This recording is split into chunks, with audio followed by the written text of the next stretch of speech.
This land holds nothing.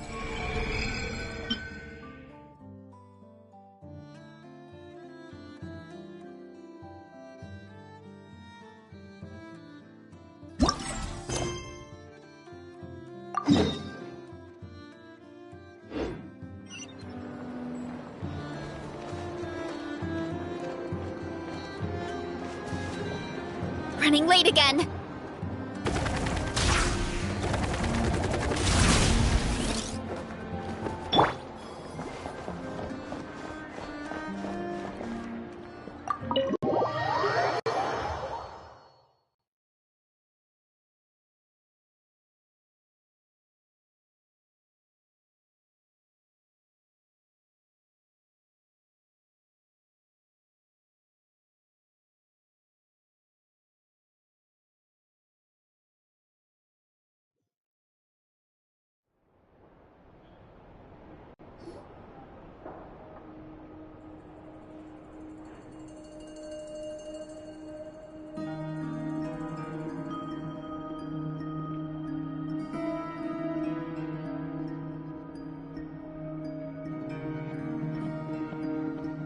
Looks like the gang's all here! Yep, all ready. How about you two? Green and good to go? Paimon's ready!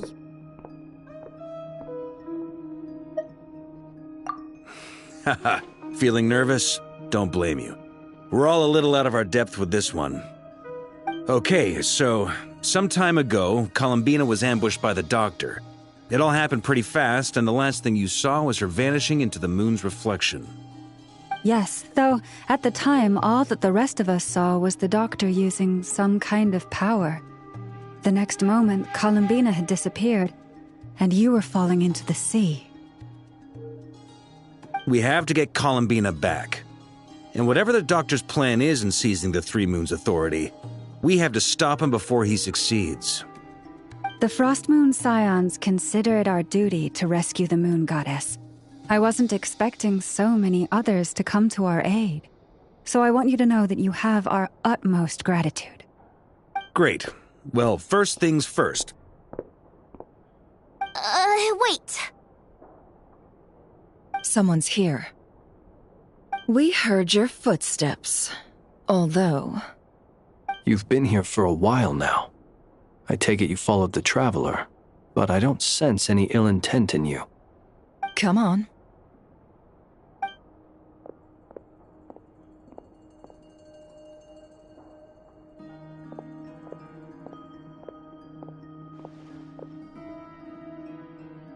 I figured it wouldn't take you long to notice me. I come bearing news from my lady, the Knave. Dottore went through the motions of returning to Snezhnaya, but it was obviously a facade. However, he has not returned to the Kuvaki Experimental Design Bureau, nor has he made an appearance in Nasha Town. Well, in that case, he'll be in his lab way up north. I always wondered why he applied for his own private pad. He was planning this all along. Tell them that Sandrone and I will go on ahead. If they still intend to pursue this matter, they should meet us at the research center in the northern tip of Nod-Krai. Nice of Columbina's two best friends to think of us. We appreciate the heads up. Our sincere thanks to the Fatui for your aid. Lady Damselette may have left our organization, but at least some of her colleagues remain genuinely concerned for her well-being. Not to mention that the Doctor's increasingly cryptic conduct gives us great cause for alarm. We have crossed swords many times before, but it's not personal. We're just on different sides. We don't lack humanity. And so, as fellow friends of Lady Damselette, it's only right that you should be in the know about this. Arlecchino's situational awareness has saved us a lot of trouble. I'll leave the map here with you. If you do decide to head to the research center, please proceed with caution. And remember, at least while you're in Nod-Krai, Lady Arlecchino's subordinates are your comrades if you want them to be. This is very accommodating of you. We can't thank you enough.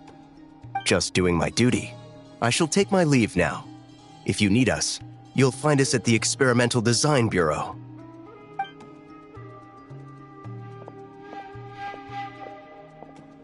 So, The doctors left the Experimental Design Bureau and headed to some research center up north.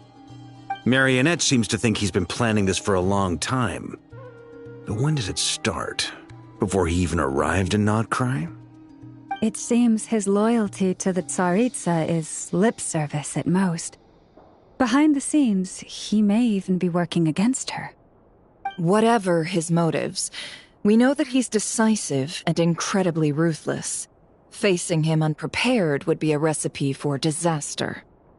At this stage, it's difficult to predict his next steps. I suggest we split into 2 groups. We need some people to stay behind and guard Nasha Town. Well, as much as I'd love to help, infiltrating research labs isn't really my area of expertise. But at least take Cool Your Jet's Ducky with you. It should be some help during the battle. And as for Miss Inefa, I suppose you will stay to protect Miss Aino? Detecting operational logic. Protect Aino. Priority. High. Just in case, Servarka, I think it would be best if you stayed behind as well. You can leave the research center to us. I mean, I would have said the Knight of Berea should probably be out on the front line, but okay, fine. Leave Nasha Town to me. Be careful out there, okay? If things get out of hand, fall back right away. Yehoda will be on hand to assist you. In my absence, she can handle any intel-gathering work. You got it, boss. You guys make sure to get back here in one piece, all right? We will. Things are moving fast. We'd better head off soon if we hope to keep pace. So, it's infiltrate a secret research facility, or... Yeah, alright.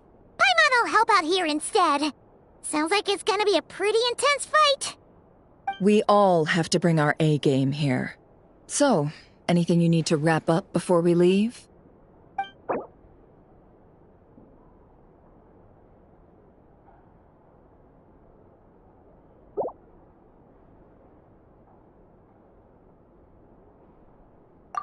Then you'd better get going. Very well.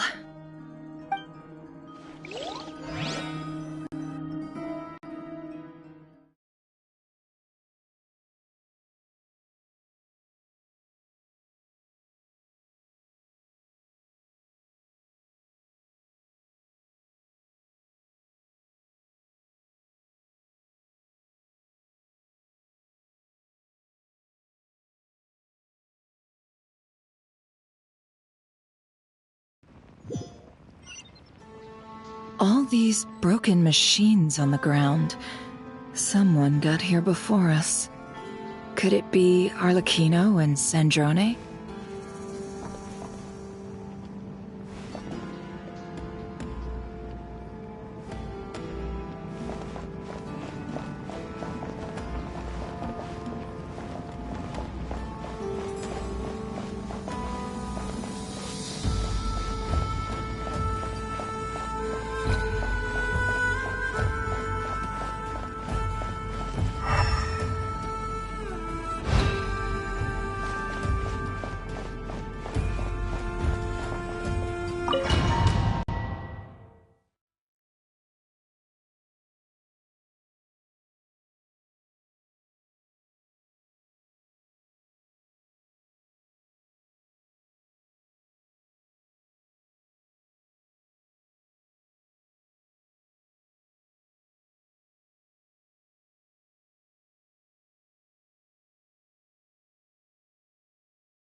That's quite a welcome party.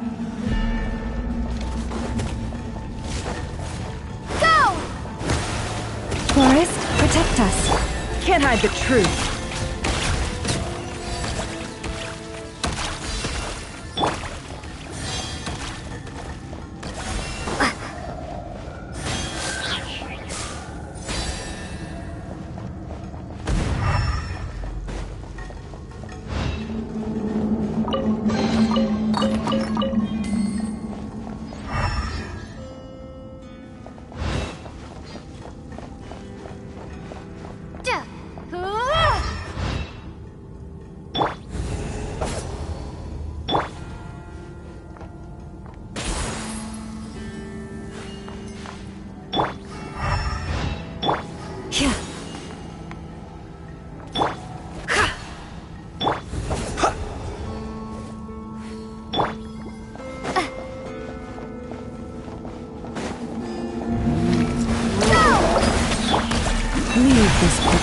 It all adds up.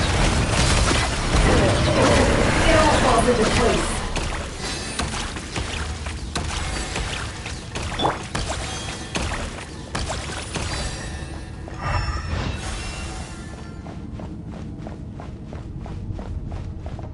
Get back! I said get back! Do you hear me?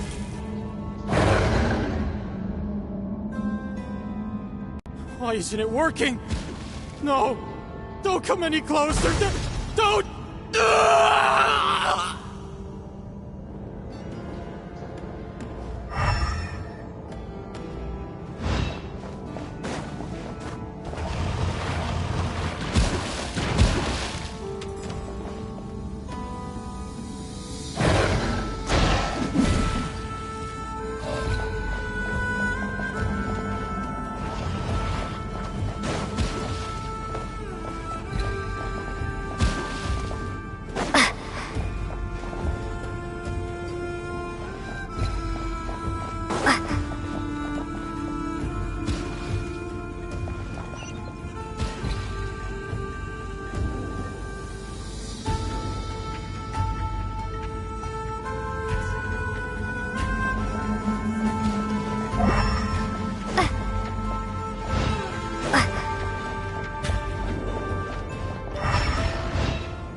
Lush as the moonlight, for the everlasting. Can't hide the truth. It all falls into place. You poor souls. May your spirits find peace. Grab that key on the ground. We'll probably need it at some point.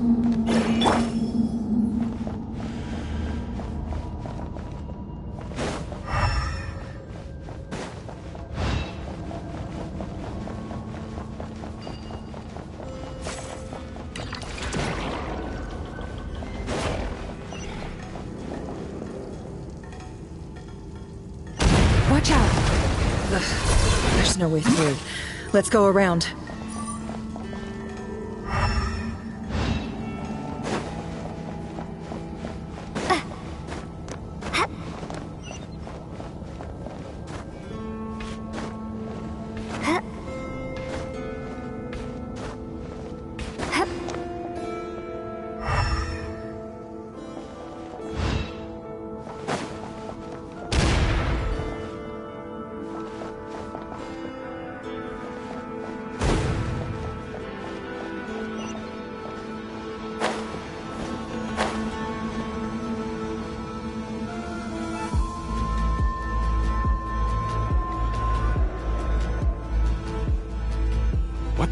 Trespassers? Here? What's wrong with you people? We're looking for the doctor, and we understand he might be here. I see you're fleeing the facility. You looking to settle a score with the doctor? Good luck with that. I don't think you have many chances left. Perhaps. But you might have a chance to live if you start talking. 2 other Harbingers had the same idea as you. They're already inside. But what good is it gonna do? The doctor wouldn't do something like this unprepared. Seems to me that you're not too thrilled about being his subordinate. Also, is it just me, or do I sense monsters nearby? If you'd prefer their company to ours, that can easily be arranged. We need to know what the doctor is up to. Please, if you know anything at all, tell me. This is about more than us versus the doctor. His actions could have consequences for all of Nod-Krai. And perhaps even your homeland, Snezhnaya.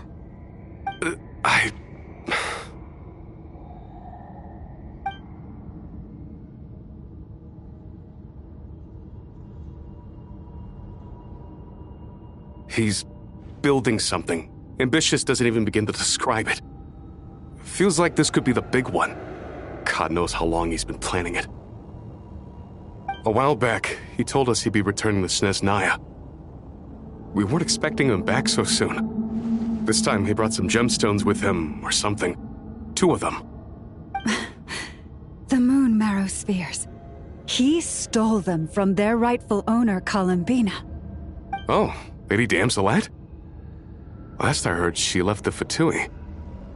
Before she went, she told us she'd finished what Her Majesty asked of her, and wished to focus on some personal matters. I remember thinking that leaving us might not be the best choice. I mean, I always looked up to the captain the most, and... Back when this all started, the higher-ups dispatched 3 units to Nod-Krai to execute their plan. They were led by the Doctor, Marionette, and the Damselette, respectively. I was a part of the Damselette's unit to begin with. She never really interacted with us much. In fact, she seemed sort of detached from everything. Not because she was distracted, just felt like she was indifferent to the world around her. Like she had no stake in anything that happened. She always seemed like she was staring off into the distance. Almost as if she didn't see anything worth living for in the present, so she had to look further afield. That's right.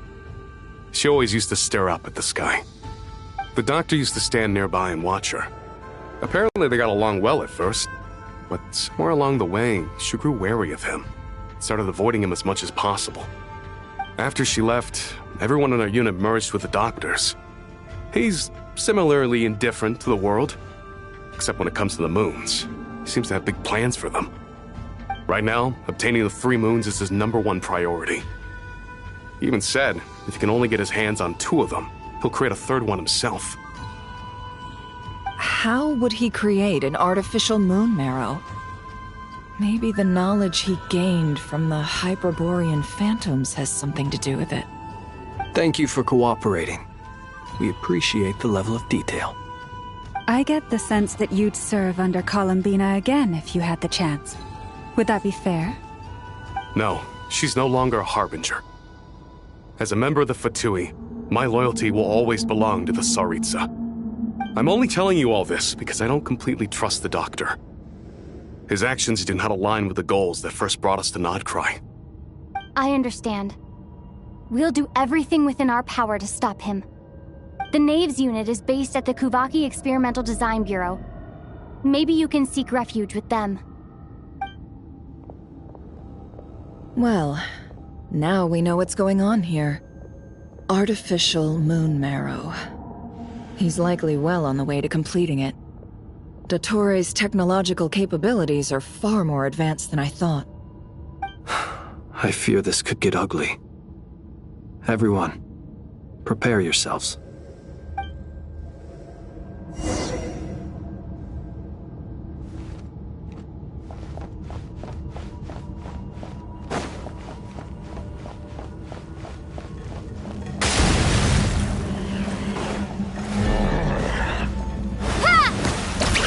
Forest, protect.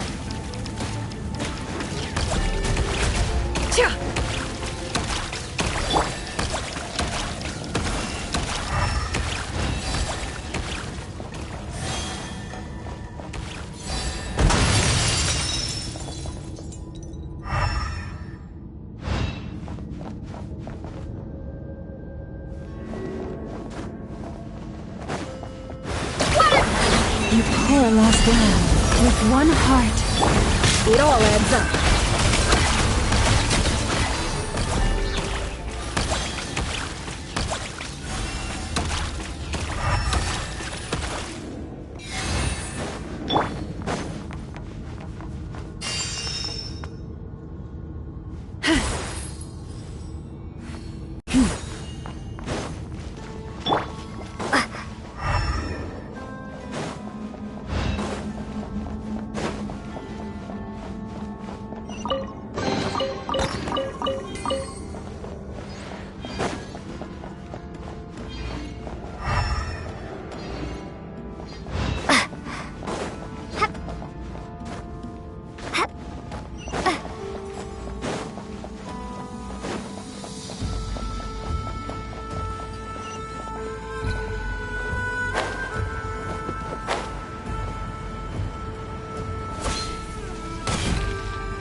Welcome, one and all.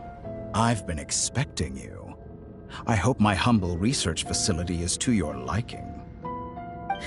Yeah, we really appreciated fighting our way in through a horde of monsters. The gall! You expect us to believe you've just been patiently waiting for us? Of course I have. Should I be worried about something? Everything seems to be going quite smoothly so far, and you've shown up right on schedule. First Sandrone and Arlecchino, now you. Quite a surfeit of guests I've had today.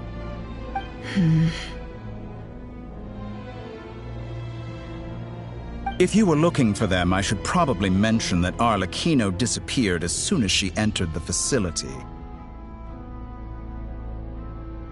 As for Sandrone, why, she stood right here only moments ago demanding answers from me at the top of her voice.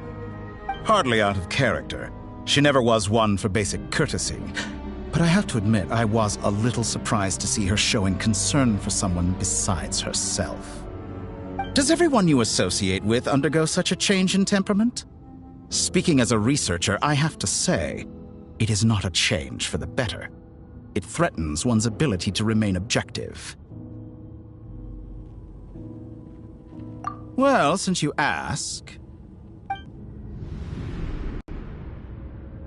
So you've got your hands on the moon marrow, and now you're claiming godhood.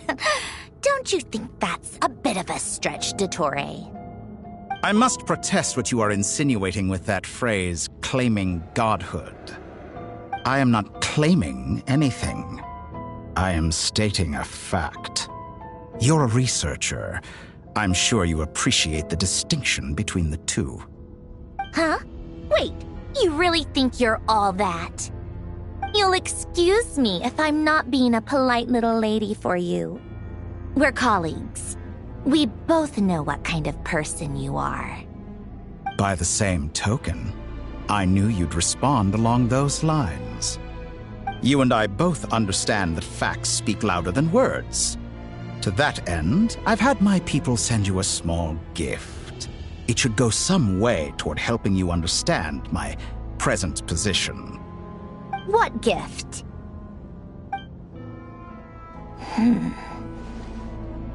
Where have all your troops gone? Who knows?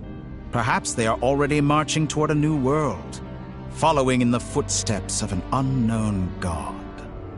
As vulgar and arrogant as you may be, dear Sandrone, I have no intention of taking out my displeasure on your subordinates.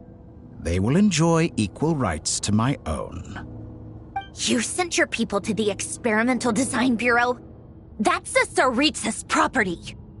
Yes, and I am very mindful of Her Majesty's instructions. But you know full well that they do not conflict with my present goals. In which case, all I'm doing is conducting another one of my experiments. Is there a problem with that? Now then, you have a judgment call to make. Am I simply lying to stall you?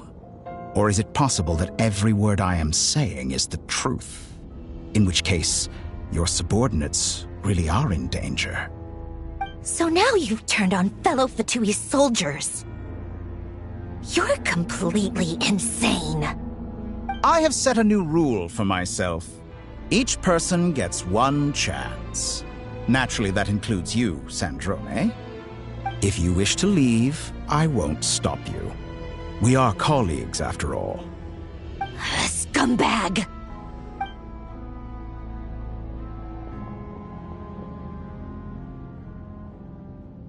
Still, I hadn't counted on Sandrone sparing any thought for the people of this world. Shame. I always found her self-centeredness to be one of her few better qualities. How can she ever hope to achieve greatness when she's so obsessed with protecting her little design bureau? It's more than a little disingenuous to speak of achieving greatness while taking hostages. Or does honor no longer mean anything to you? Honor? I have the marrow of 2 moons in my possession and will soon complete the construction of a 3rd. I will be the god of a new world. And you speak to me of honor? How charmingly naive. Those are sacred relics. You do not deserve them. In my view, many in this world do not deserve to be alive. And yet, I mercifully permit them to go on living, do I not? You'll come to regret your actions. Will I now? Let's see if you can make me.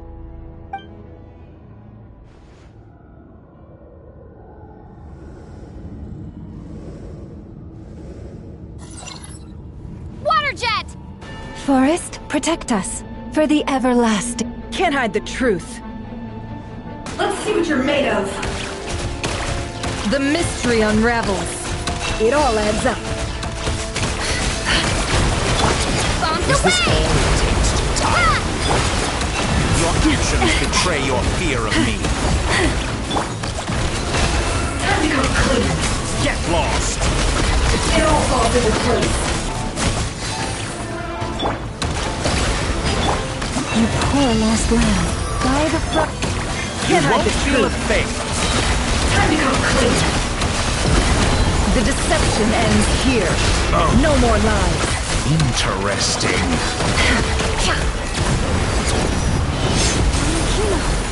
Thanks for the assistance. Arlecchino.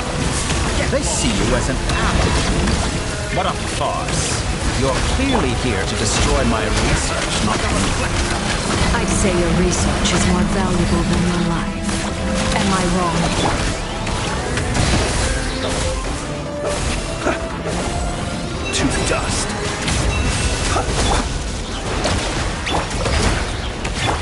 Leave this place. With one hop. Time to go clean. Is that the best you can do? Within. Time's over. The real No more experiment lies. begins now. You poor lost. It all adds up. Get lost. Can't hide the truth. Water jet! By the frost moon of old. Ettore is too powerful with the artificial moon marrow in his arsenal. Fighting him is futile. Quickly!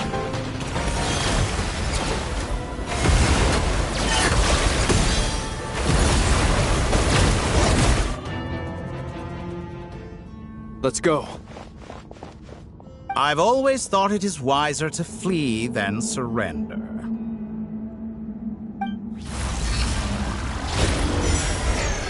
Watch out! What the? Forget about me! You should... Where's the traveler?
What just happened? Nasha Town? How did I get here? Strange. I remember being trapped by Dottore during the battle, and now, all of a sudden, I'm here. Something weird is going on. I guess I'll start by exploring the area. Traveler? What brings you here at this hour? Huh? What are you in the mood for today? A hot dog? Or something else? We've got some special discounts at the moment. Want to see the menu? Sorry, I'm not hungry right now. Ah. Well, feel free to take a seat for now. Let me know if you change your mind. Everyone seems to be acting normal. Am I just overthinking? Oh, darling, look who it is. One of our regular customers. Get the traveler something to eat, would you, dear? Wait. Why is he talking like that? Well, I'd love to, but can't serve a customer unless they order something. Anyway, I take it your business is wrapped up? Yes, thankfully. It was a long trip, and it's left me feeling pretty exhausted. But the upshot is, I won't have to leave again for a good while. We can have some quality time to ourselves. Wait. These two are a couple? I see some kids around too. I didn't know they had a family. Hey there! I haven't seen you in ages! What's keeping you so busy? I've been looking forward to playing with you again. You forgot already? You're silly. Daddy brought you over to our house recently. We had some snacks together. What is she talking about? We've had a lot of customers over the last few days, so we've been real busy. And like my mom always says, some people are more than just customers. They're friends. Oh, another customer's arrived. I better go see what they want. This is all wrong. I never once heard the owner of this restaurant talk about their family. It certainly isn't a family-run business. And that child, I don't recognize her at all. Could this be a false memory? Very good. I knew you had it in you. Aren't you going to try the house special? When did he show up? No, none of this is real. You don't seem to like it here. That's fine. We can change venues.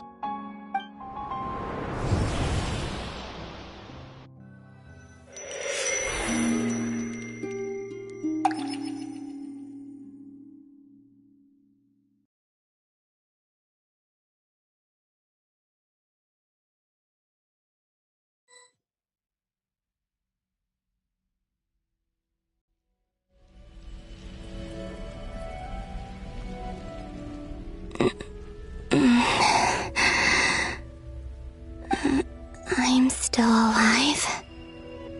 Where is this place? It took all my strength to open the moon gate, and then I leapt into it.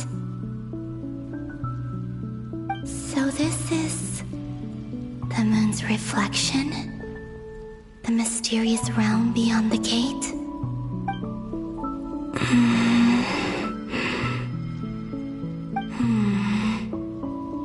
I can't sense anything. I guess I could try opening the gate once more.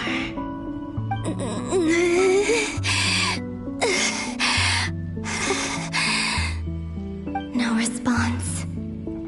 Maybe this space can't be opened from inside. If this was the space that killed both Revier and his lover, then why am I unscathed? Or... no, I'm not unscathed. Even the air here feels frozen in place. There is nothing here with which I can restore my power. I should conserve my strength and proceed with caution.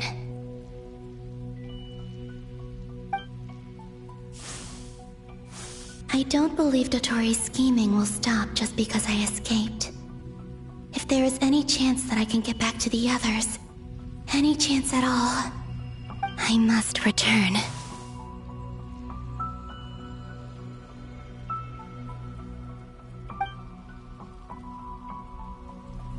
Emptiness. Silence. What is this place?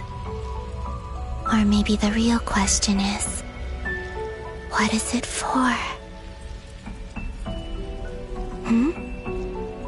What's this? Looks like it responds to my power.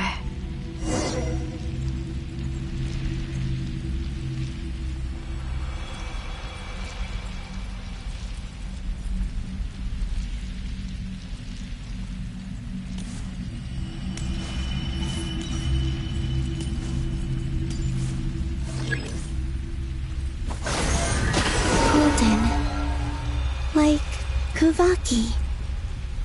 Is it some sort of guide? And why does it feel so familiar? I might as well follow it.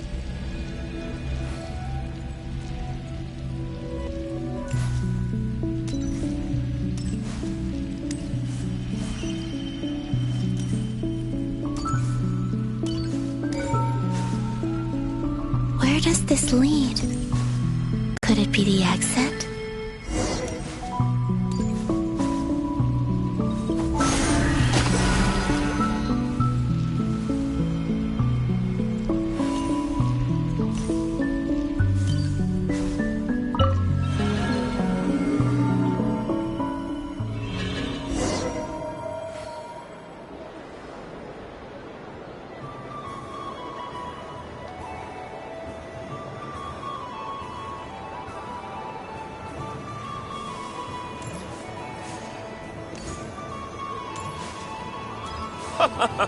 Welcome home, Moon Goddess. Is this Nasha Town? But isn't Moon Prayer Night over already?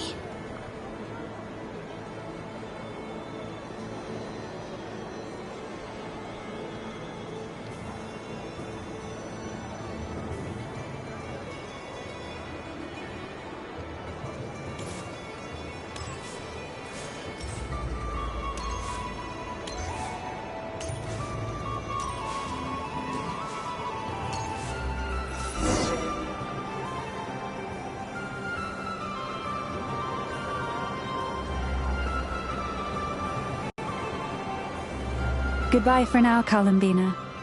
I hope you have a wonderful night. I will.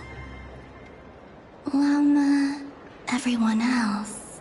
And me? Are these my memories?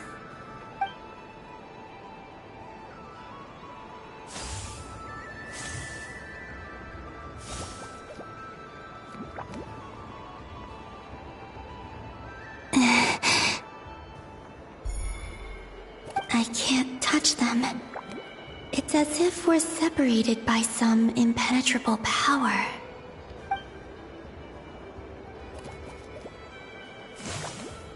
Over here! Over here!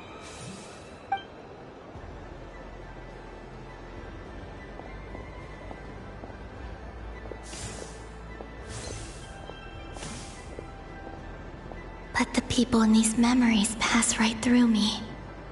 Just like when I disappeared. If only I had known what would come to pass after that. Even so, I should still take a look around. Just being back here, it gives me the strength to keep going.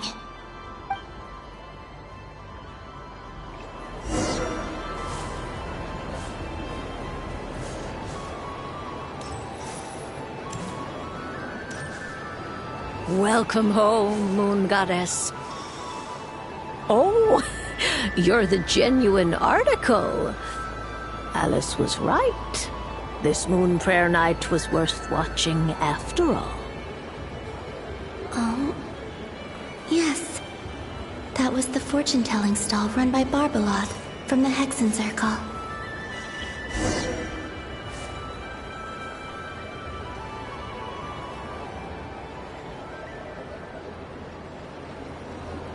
Please, draw the first lunar arcana. This represents destiny and is the foundation for the divination as a whole.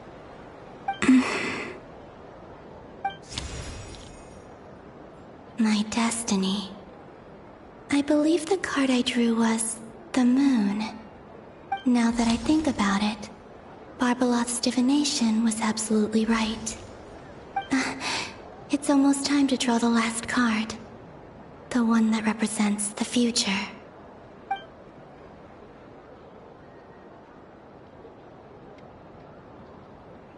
That was the card that popped out on its own.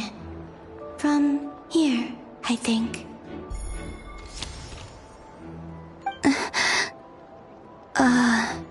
Kuvaki Pulse?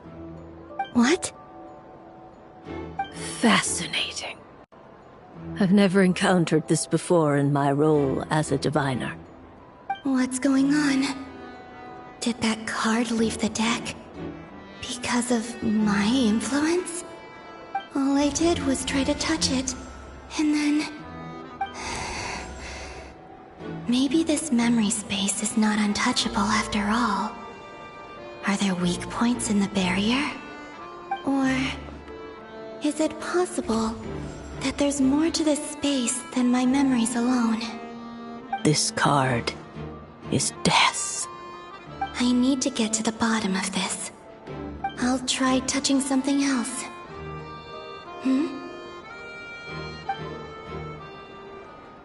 Is this... the wind?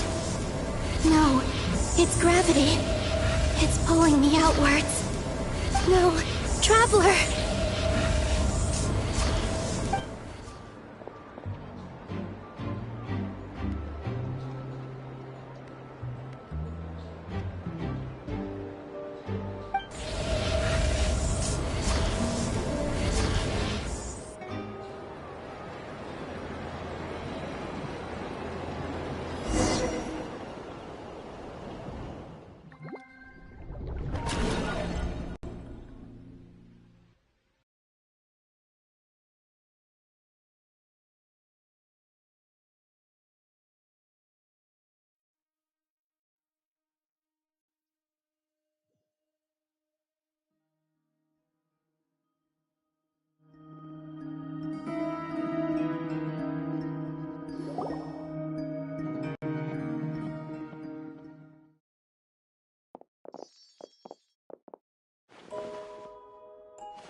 Haimon, listen to me.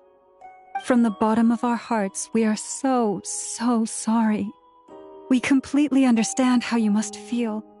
The Traveler is trapped, and we all feel responsible for it. Don't say that! Haimon's not a little kid! You didn't leave her behind on purpose! There was nothing you could do!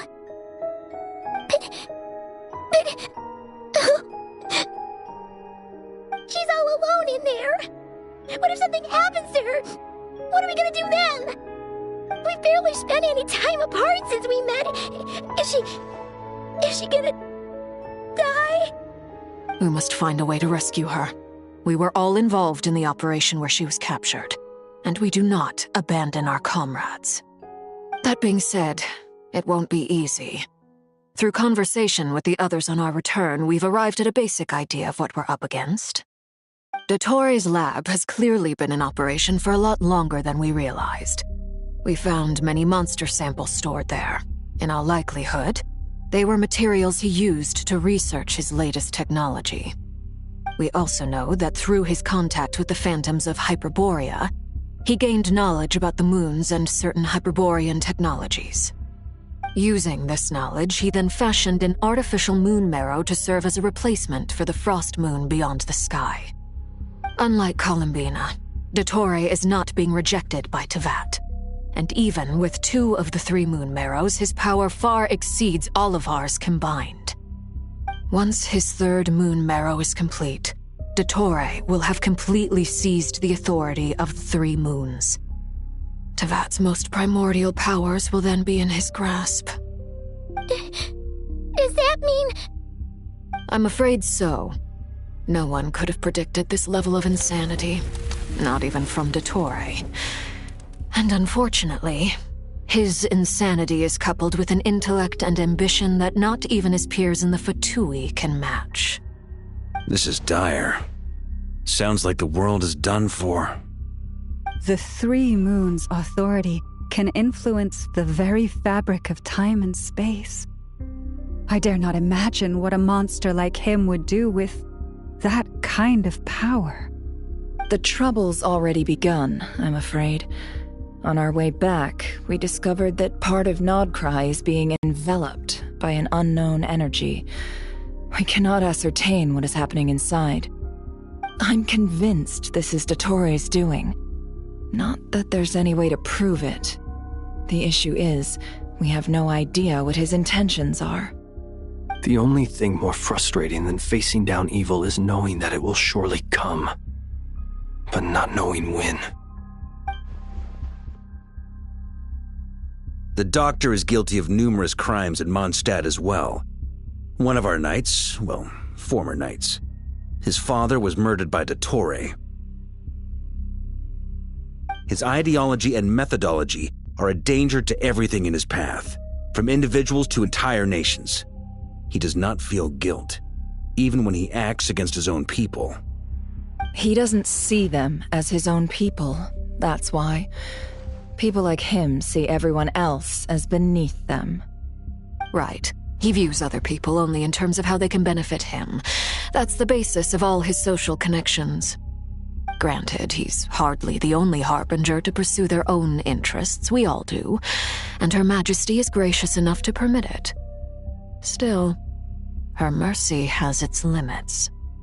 Dottore's actions have gone beyond even what the Fatui could have imagined. Usurping divine authority to become a god. For a servant of the Tsaritsa, that goes beyond being disloyal. It's treason of the highest order. We can't expect him to heed the Tsaritsa's will once he gains the Three Moons' authority. Even we harbingers consider him the most self-interested among us. Poor Traveler. Of all the people to get caught by... We have to go save her! Right now! Please! We gotta find a way! Paimon, I promise you, we are with you all the way. I get how you feel. I do. But it's gonna take more than strong emotions to take down an enemy like Dottore. What we need now is more information. Right. We can't even guarantee he's still at his research center. Before we can think about mounting a rescue operation, we need to confirm the Traveler's location. I'll find a way. Paimon knows, but... She's so scared. If anything happens to the Traveler... She might be the strongest person Paimon knows, but she's still human.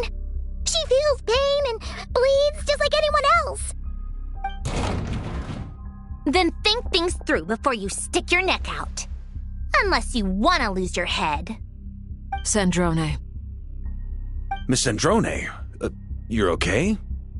Put the stuff over there, and be gentle with it.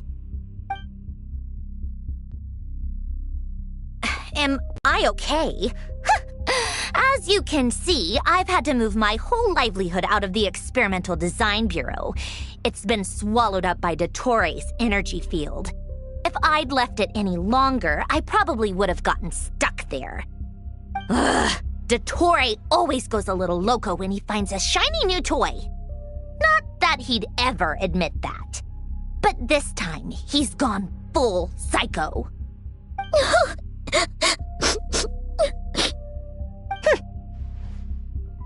Just go ahead and cry already. Sorry. Paimon's not trying to make it seem. It's just... She can't. Oh, Paimon. Let it all out. There's no shame in it. When you're overwhelmed by fear and despair, crying can help get it out of your system. You'll feel better for it. Okay then, while the baby of the group is having a moment, how about the grown-ups get to work? Give me your hand. You've made a discovery? Polonia, scan.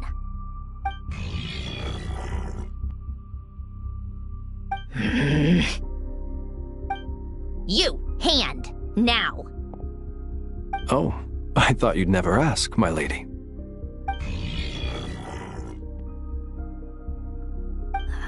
Curses! You're next, then you.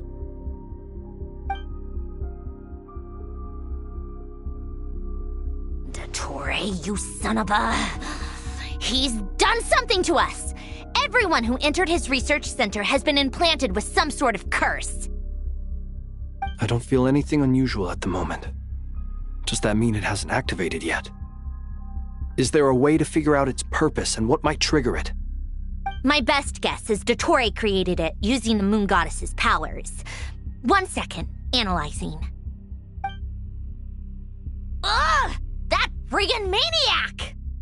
So, what twisted game is he playing this time? The moment I analyzed the energy composition, some encrypted text appeared in my mind's eye. And when I deciphered it according to the Fatui standard encryption protocol, I got the following message. Feel free to run, or you will perish in Nod-Krai. He's mocking us.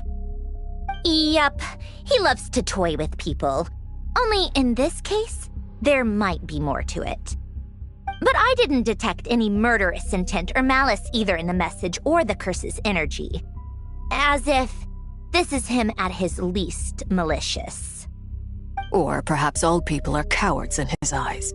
Maybe he thinks the threat alone will be effective. What a despicable person. And he has the Traveler in his grasp. If I may, as unhinged as Dottore may be, he has always exercised great patience with the objects of his interest. I remember a comment he made when we first arrived in Nod-Krai.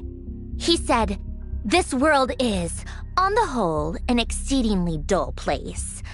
But at least there are a few intriguing features, such as the gods, or the Traveler. Presumably, they interest him because they're unknown quantities. He wants to understand as much as he can about them." Agreed. The Traveler is Tevat's fourth descender.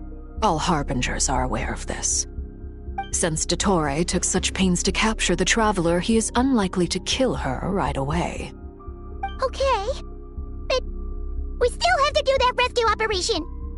Of course. I also think we need to read between the lines with Dottore's message.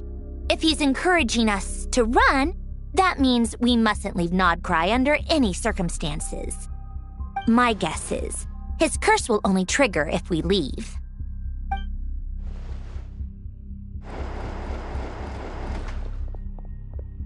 We've discovered multiple energy fields. Albedo is still attempting to analyze their structure. He told me to report back first. Each field is slowly growing, swallowing up more of the surrounding area in the process. And the pace of their expansion has increased since we first examined them. He's probably trying to swallow Nod-Krai whole.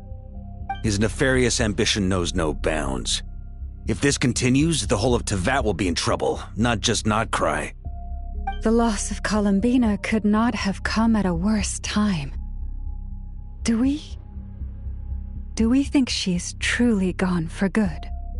She entered the space beyond the Moon Gate, knowing what became of Rerir and Thalindis.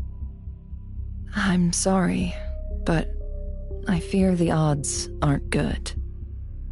Don't be ridiculous. If I know her, she's busy finding a way back as we speak just so she can annoy me. She isn't dead. Whatever has become of her, the fact remains that we are two comrades short on the eve of a decisive battle. We need to find out the Traveler's location, but there is also other work to be done. Agreed. Whatever Dottore's planning, we have to get the local populace somewhere safe. So, as well as a rescue mission, we have to organize a mass evacuation at the same time. It would be best if someone could approach leaders of neighboring nations and negotiate emergency asylum for Nod-Krai's inhabitants. Can anyone handle that? Snezhnaya is one option. I'll see what I can do. This would be so much easier if the Traveler was here. No! Stop thinking like that, Paimon. Paimon will join you. She's pretty well connected thanks to the Traveler. Maybe it'll come in handy. Either way, that's what the Traveler would do if she was here.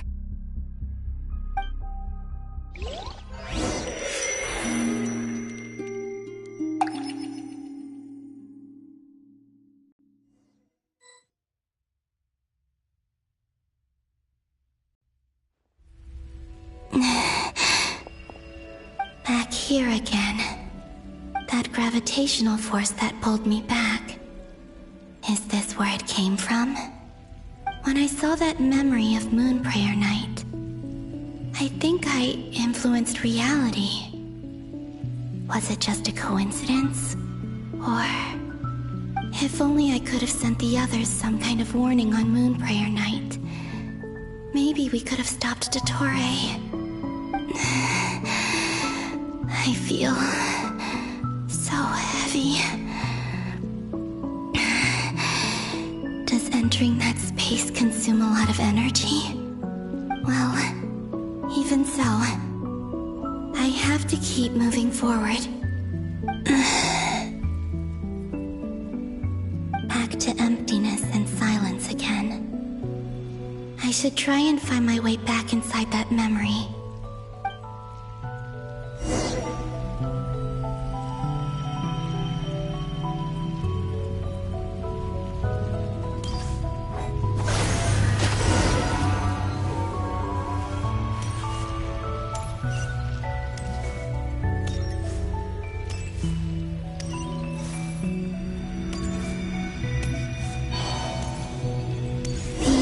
From last time isn't showing up.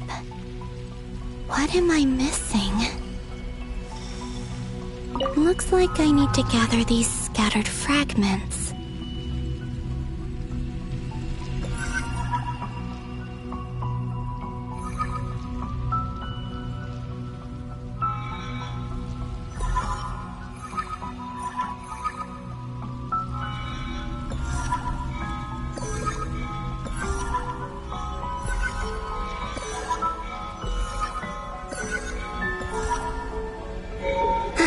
It worked!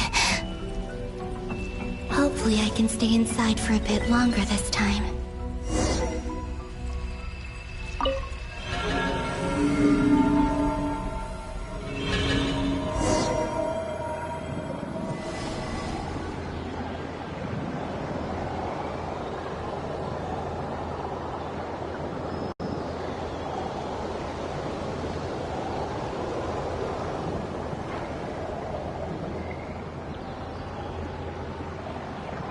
Ad Astra Abyssosque. Welcome to the Adventurers Guild.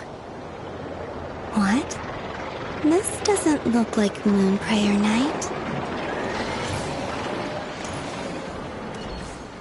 Extra, extra! Latest issue of the Nausea Express! I don't think I've ever been here. Maybe this space isn't comprised of my memories after all. There aren't any festive decorations around. Is this Nausea Town after Moon Prayer Night ended? Did Dottore's plan not affect the town? Or is no one aware of what happened because he used the Three Moons' authority? Let me see if I can influence anyone else.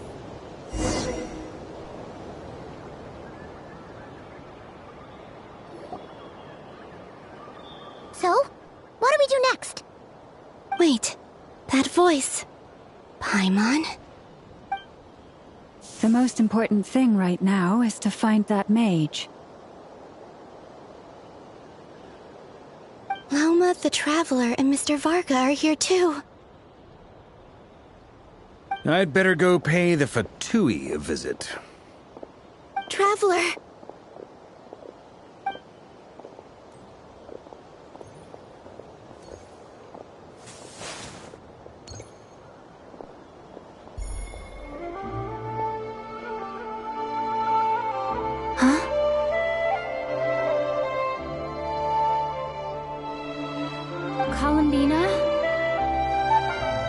I made contact.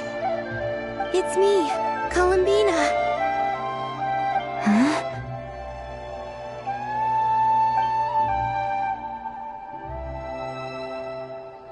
Traveler? Let's go! This is no time to be spacing out! Huh? Huh? Wait a moment. This has happened before. Huh? This is what happened when I disappeared. I stood right over there, thinking that no one would ever find me again. It was only when she called my name that I decided to follow them. But did she turn around because she sensed my touch just now? Is it really possible that from in here, I can change the past? If I keep following them, maybe... Huh? It's that gravity again.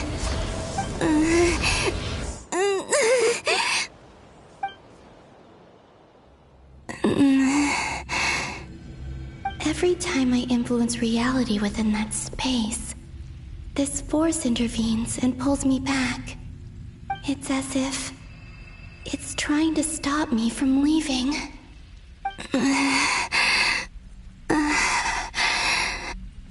I'm getting weaker and weaker. I'll just have to try another approach next time. Come on, Columbina. Keep going. You have to tell everyone what happened.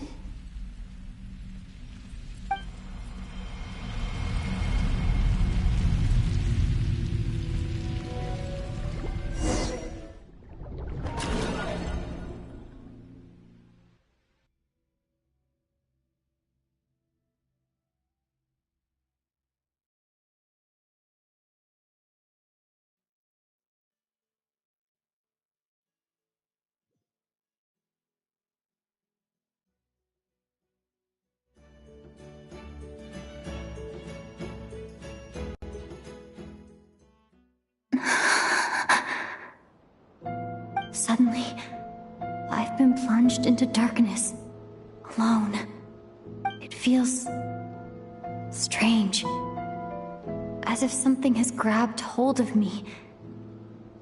Is Dottore now powerful enough to interfere with space itself? Look at you, standing so still in total silence. I almost didn't recognize you. Hello there, traveler. He seems to be in a good mood. Wait, what's that behind him? Ah, so you noticed. This is the completed triloom. 2 primordial moon marrows and 1 artificial specimen. You are wary of it.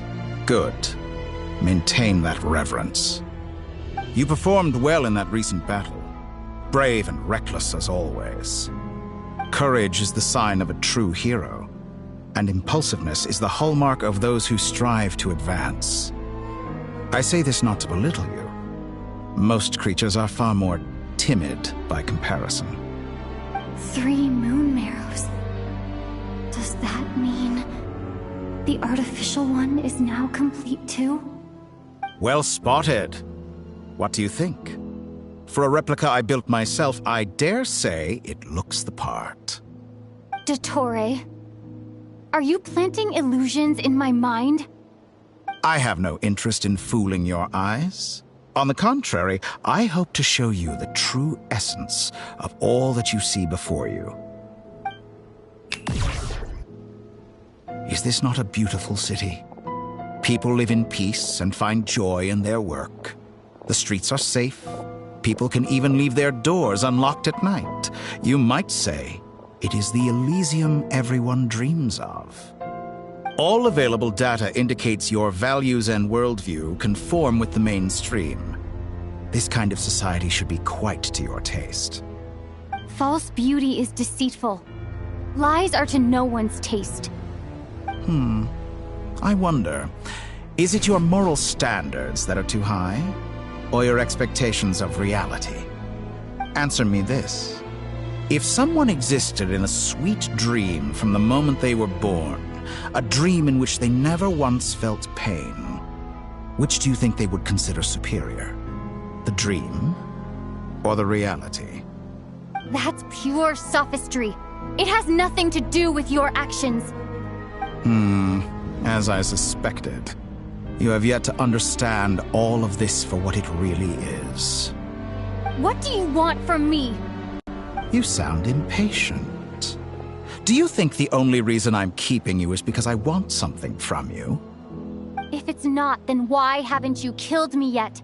No one can stop you if you're as powerful as a god. I'm delighted you recognize that fact. I believe we last squared off in Sumeru. Ah, the memories. How time flies. You and I have both grown. I'm not surprised that Arlecchino and Sandrone worked with you. You've always a way of slowly but surely ingratiating yourself with all levels of society. People laud you as a hero, but I suspect there's more to it than that.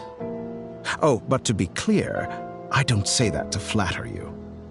Do you always give your opponent an appraisal before you deal the final blow? Call it a long-time habit. I'm a researcher, and one of my duties is to give an objective assessment of my subjects. But you misunderstand. We are not opponents. Not at this moment. I just want to talk. Think back to Tartaglia, Arlecchino, Capitano, Colombina, and now even Sandrone.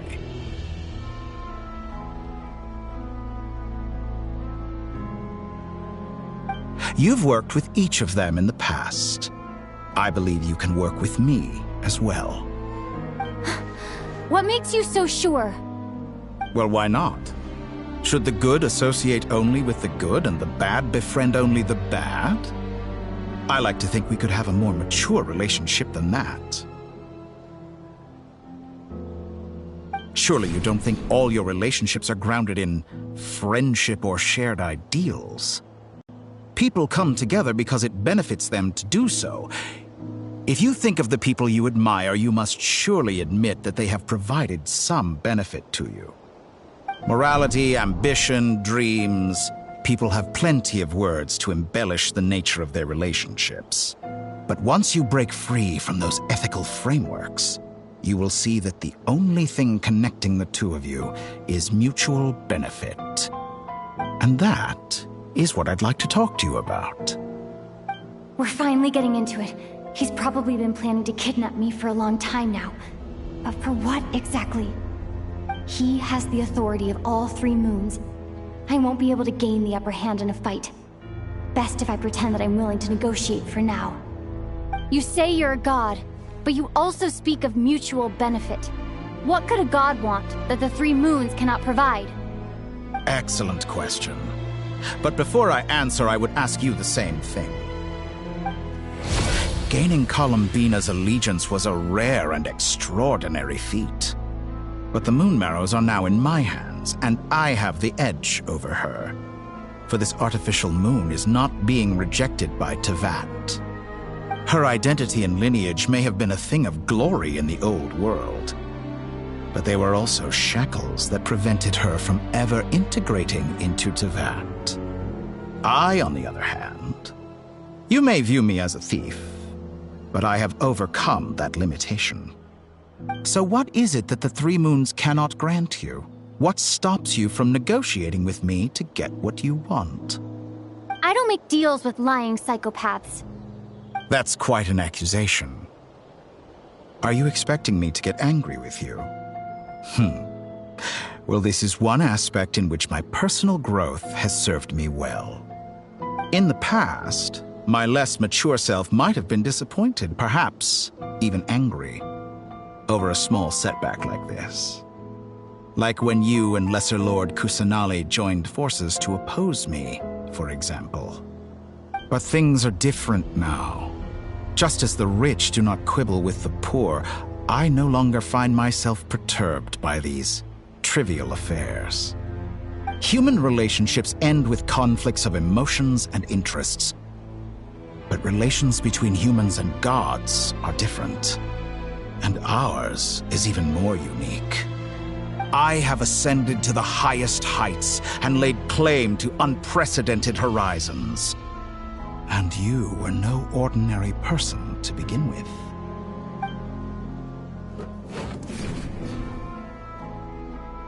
Allow me to show you the world, Descender.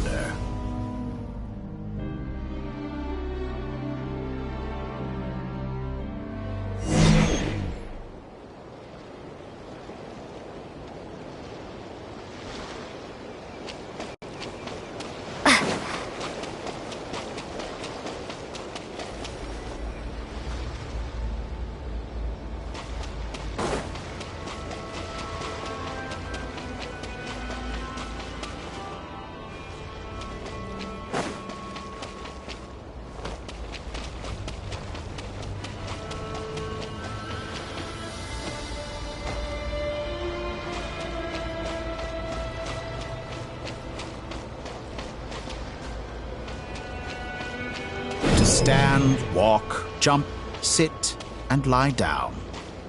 These are the most common of behaviors.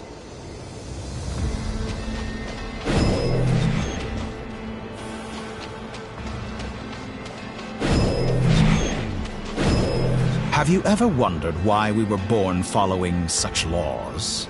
Who stipulated that we could not fly instead of walk?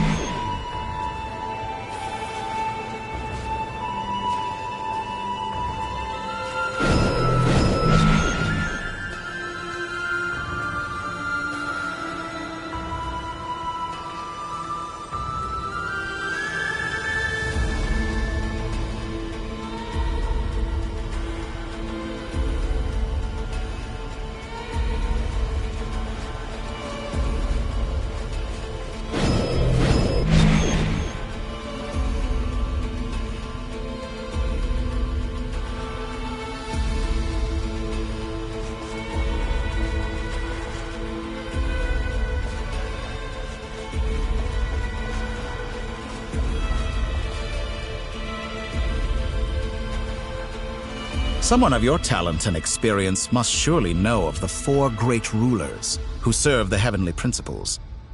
They govern life, death, time, and space. One wounded by a blade will die from blood loss or infection, and one who falls into a lake will drown in agony. The elderly wallow in solitude, and the solitary age faster. Eventually, new life is born, only to embark on the same path of suffering. These 4 divisions anchor the world and shackle those who live in it. But they themselves transcend its boundaries, squandering the power bestowed by the heavens. All who live yearn for equality, but unless the gods prostrate themselves and profess that they are mere servants of the living, equality can never exist. Who makes the rules we must live by? Who has the right to restrict us? The limits of the body can be rejected.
does it feel to be among those with absolute power? You cannot conceive the extent to which your flesh hinders your mind and spirit.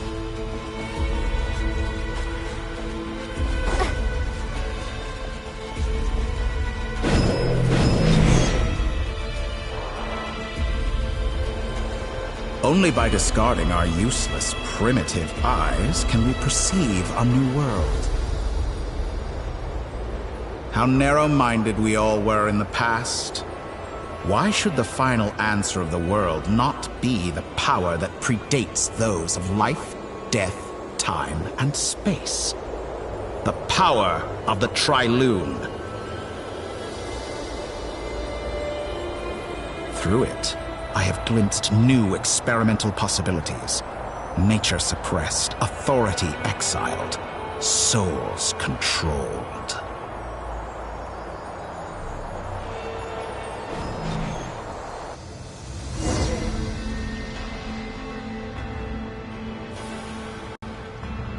You know, I heard recently that a group of critics reviewed countless stories and drew an interesting conclusion. They found that it is more often than not the villains who strive tirelessly to push the boundaries of progress. In fact, long before this, someone voiced a similar idea in an academia editorial. I felt a great affinity with this perspective. I have never been afraid to step up and play the role of the villain. Fanatics are trampled down for their transgressions, and those who transcend are rebuked for their audacity.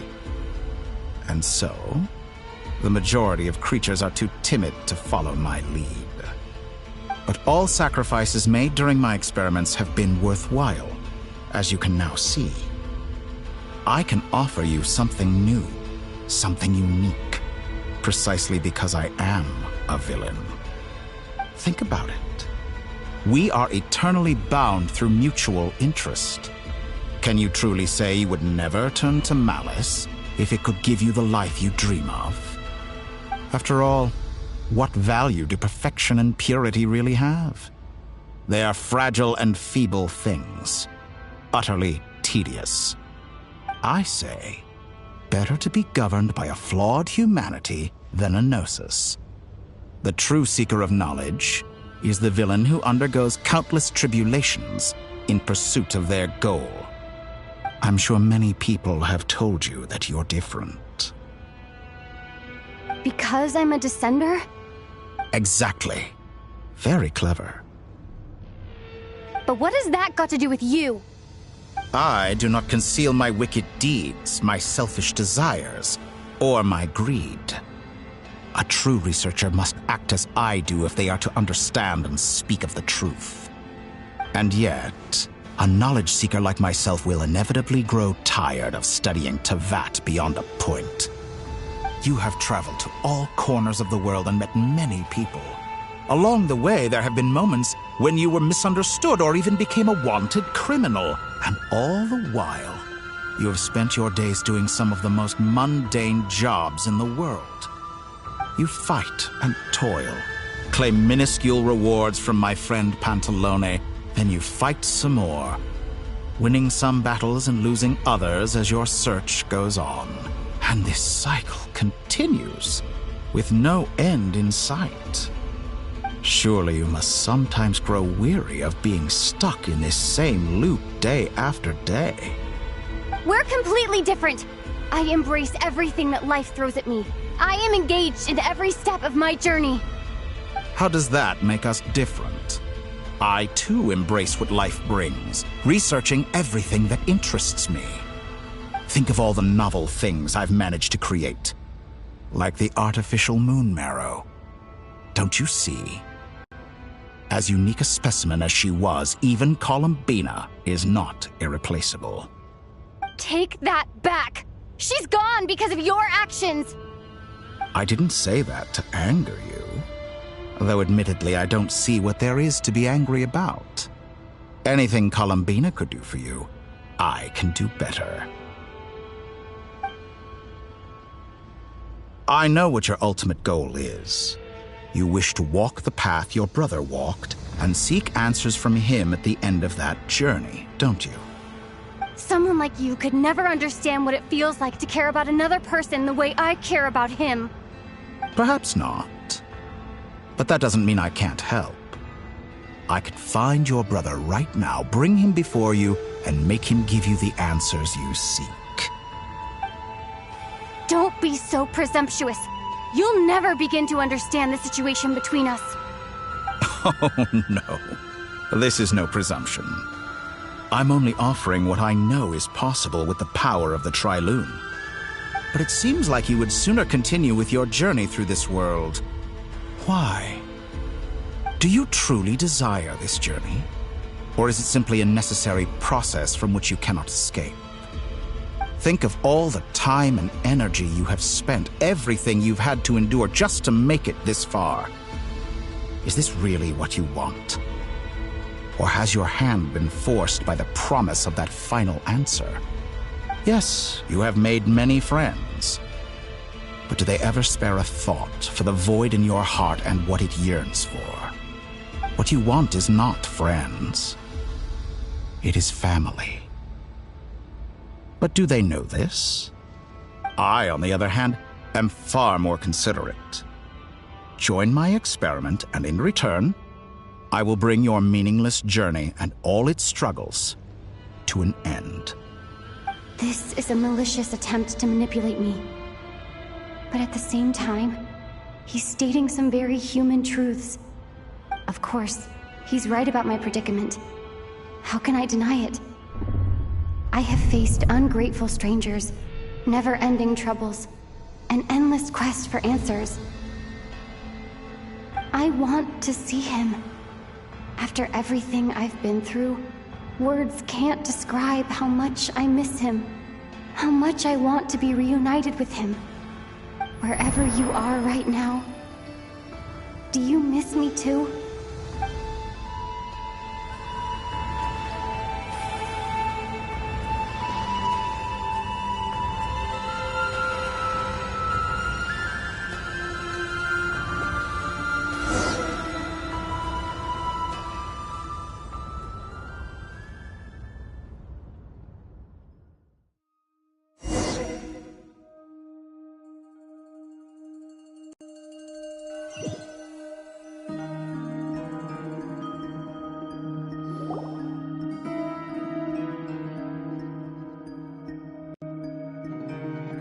All right, everyone. Our next mission is clear. We need to contact all the major organizations, explain the situation to the public, and then begin the evacuation. The residents of Nod-Krai are quite dispersed. The two most populated areas are the Southern Isles and Pyramida. Miss Lauma, I will leave Hisi Island and Nasha Town in your hands. I will liaise with the Fatui and Pyramida. Agreed. We will reach out to Natlan and Snezhnaya. Anyone found north of the Experimental Design Bureau should follow the Fatui to Snezhnaya. As for those dwelling south of that line, I will ask the Voynich Guild to help persuade them to leave. Then I, Mr. Varka, and the Frostmoon Scions will escort them to Natlan. The Voynich Guild has dealings with the Curatorium of Secrets. I will send them a letter vouching for your credibility. Yehoda, you should help Lauma. This is too big of a task for one person. My wish has come true. You're willingly lending me your most capable employee for the day. Well, good for you if all this only takes a day. Of course, if it takes any longer, I'll be charging a fee. Boss, wait! Don't I get a say in this? Oh, I'm sorry. Something to add, Yehoda? Well, no one's more important to me than you, boss. And remember how Lauma healed your eyes after that big battle? I think that's worth at least 2 or 3 days' work for the Frostmoon Scions. Are you completely incapable of acting in your own self-interest? Or do you simply devalue your own labor? Are you sure you don't want to come with us?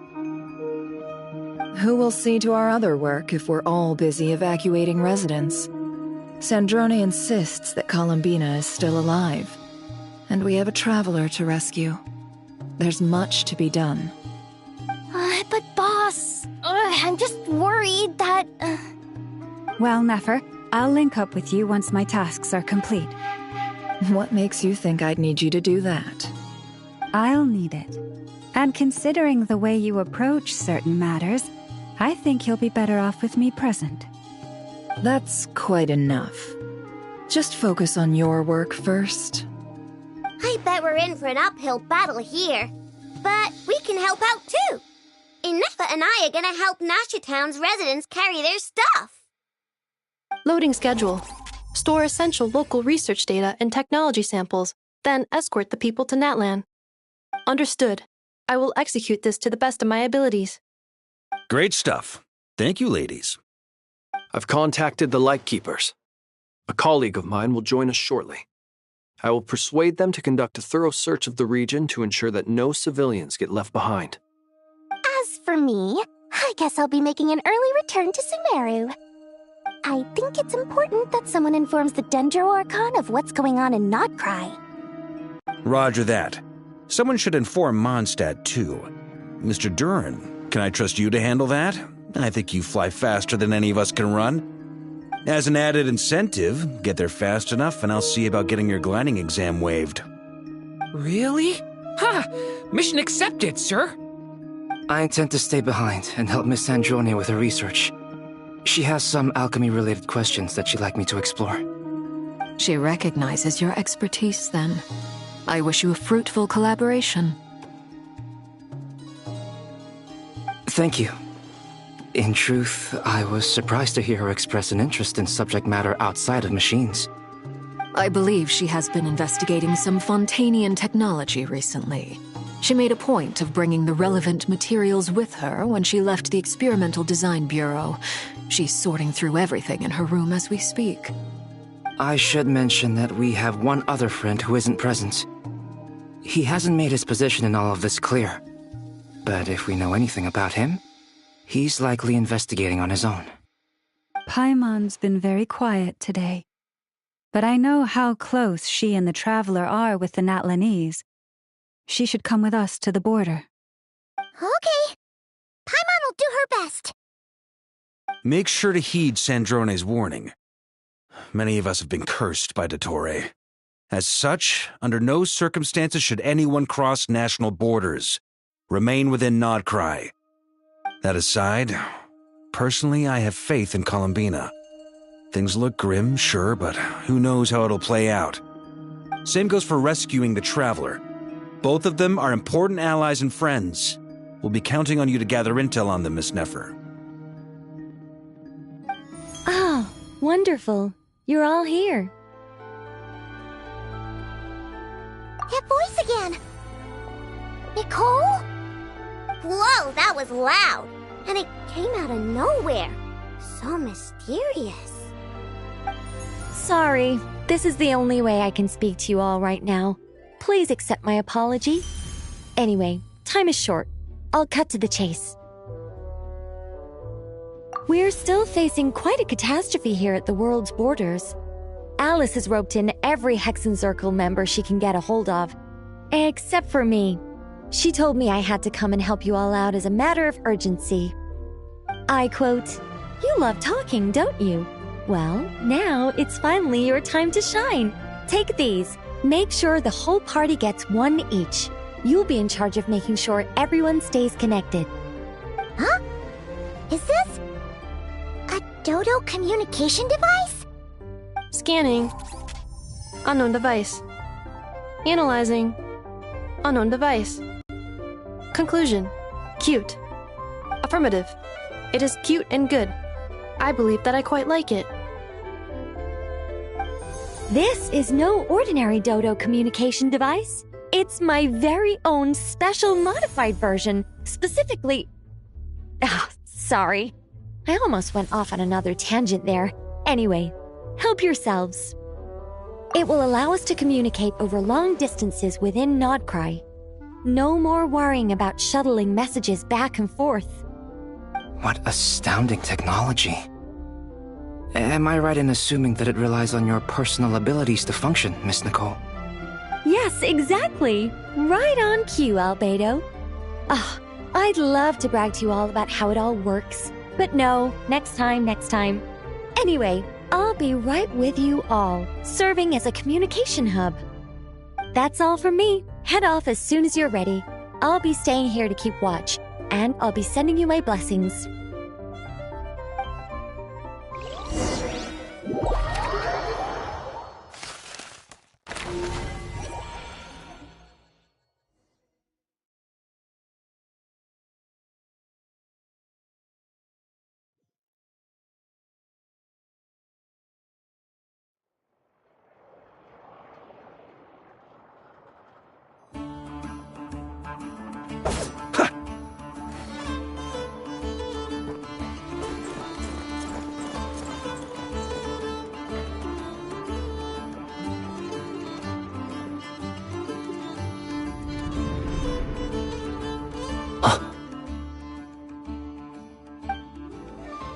Sir Flint. Perfect timing. I just arrived myself. You are most considerate, Master Eilua. But in fact, I know you have been sitting here for quite some time. If you saw me, why didn't you say something? I was curious to see how long you could sit still for. Also, shouldn't you have managed to sense me approaching? That would be a first. You always seem to appear out of thin air without making a peep. Also, how many times do I have to tell you not to address me as master? I don't qualify. I beg to differ. Why should a young man so well-versed in social graces as yourself not be worthy of that title? Please, Lord Flint. Sir Flint. I'm begging you, don't flatter me into complacency like you do with everyone else. You understand me better than most. My newest acquaintances tell me I love complimenting others. What do you think? I think they don't understand why you do it. You just love puffing people up till they're a big, happy ball of hot air that floats away into the sky. In all sincerity, I can only hope that they bring good tidings when they come back down to Earth. Is the situation that bad? We just held a strategy meeting. Let me fill you in.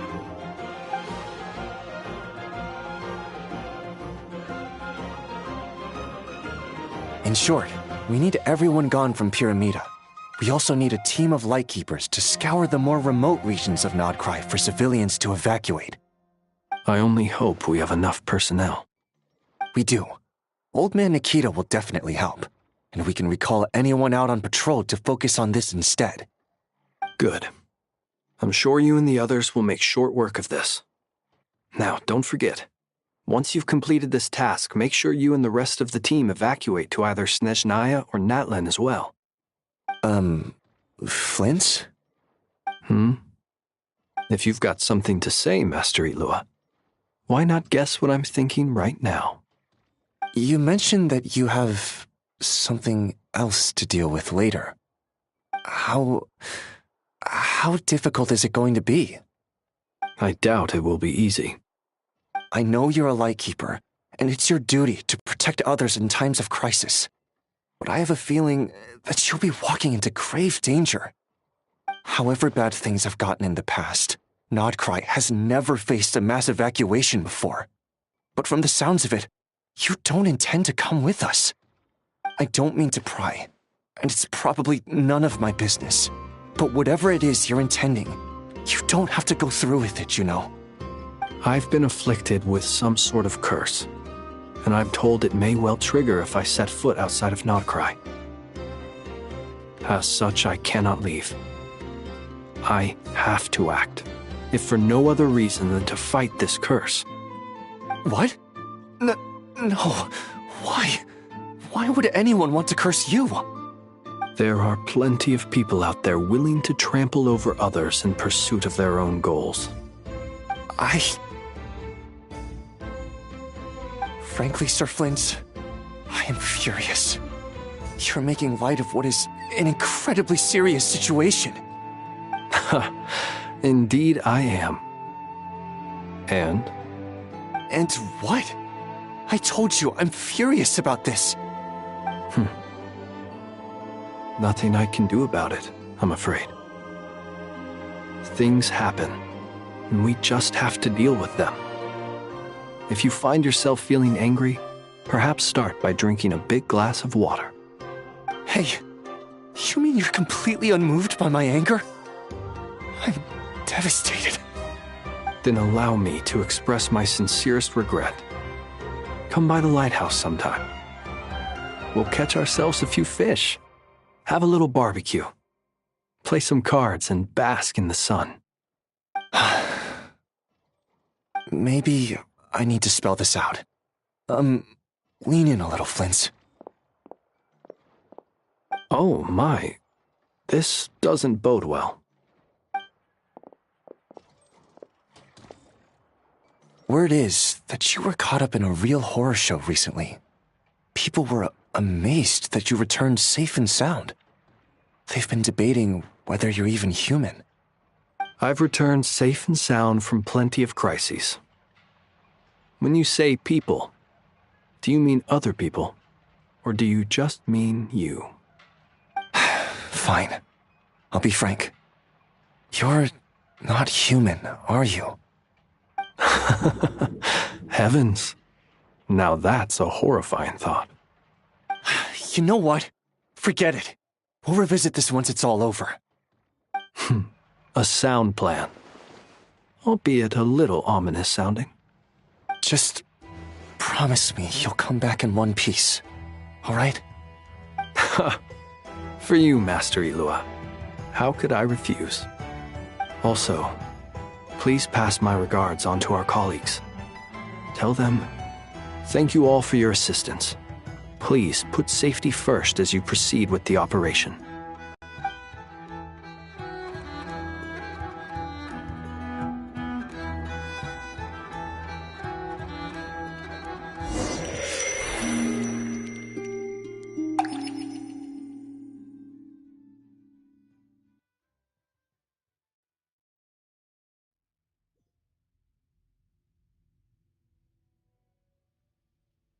I have to keep searching for a path toward reality.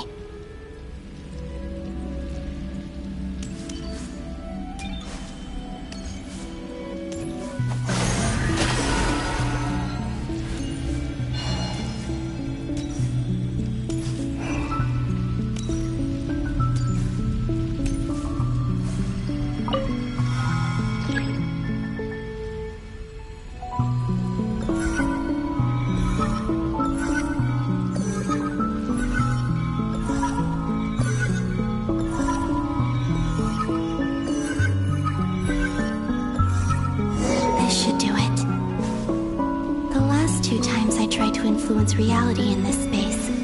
It consumed a lot of Kuvaki.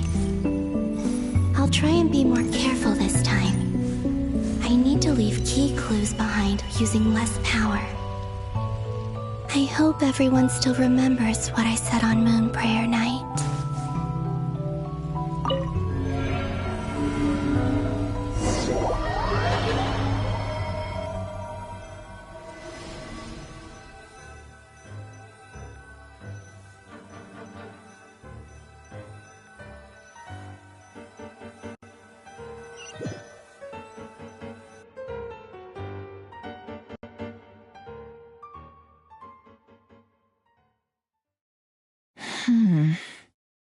Nothing here either.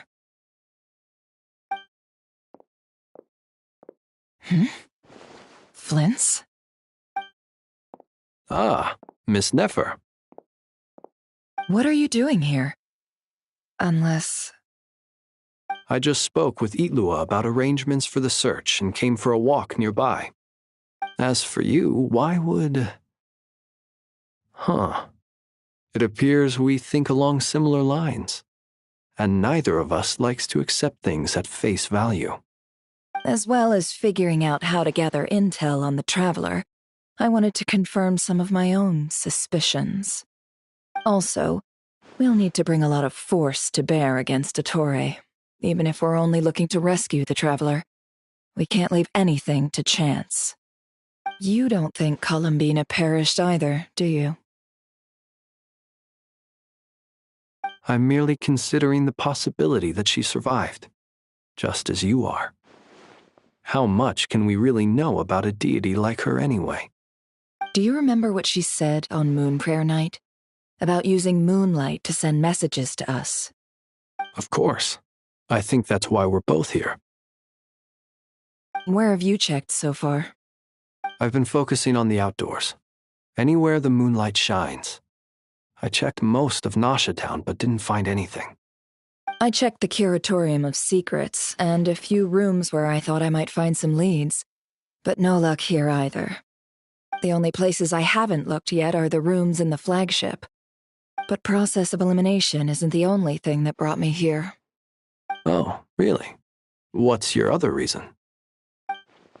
After all that build-up, our mystery ally never showed up even once!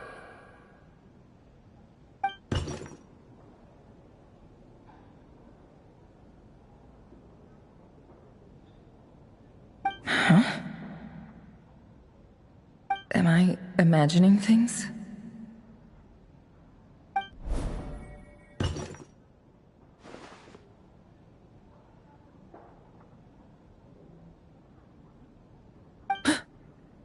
Come on, let's see what's going on.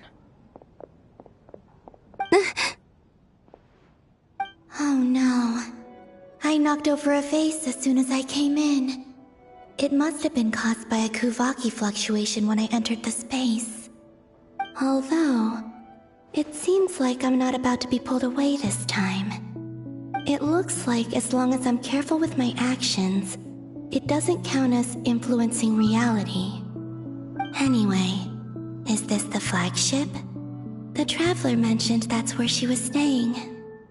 I only went into the lobby last time, so I've never actually been here before.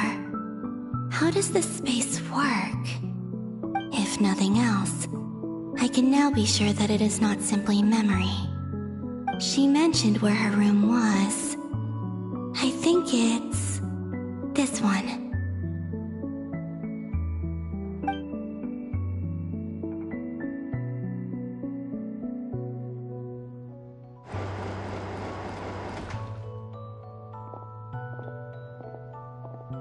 The door is closed. But if this is anything like when I disappeared, then maybe...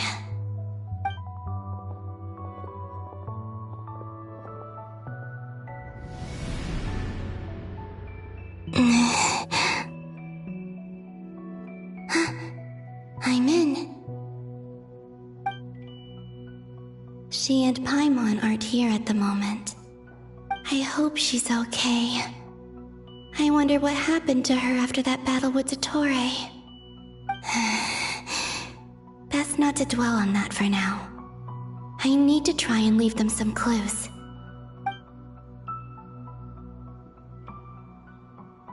Please, Traveler. I really hope you find this.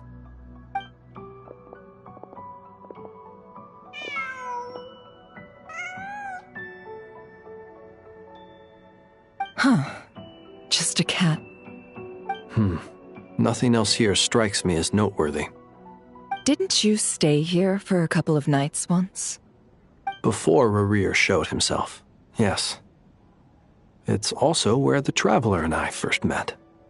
Did you notice anything unusual during your stay?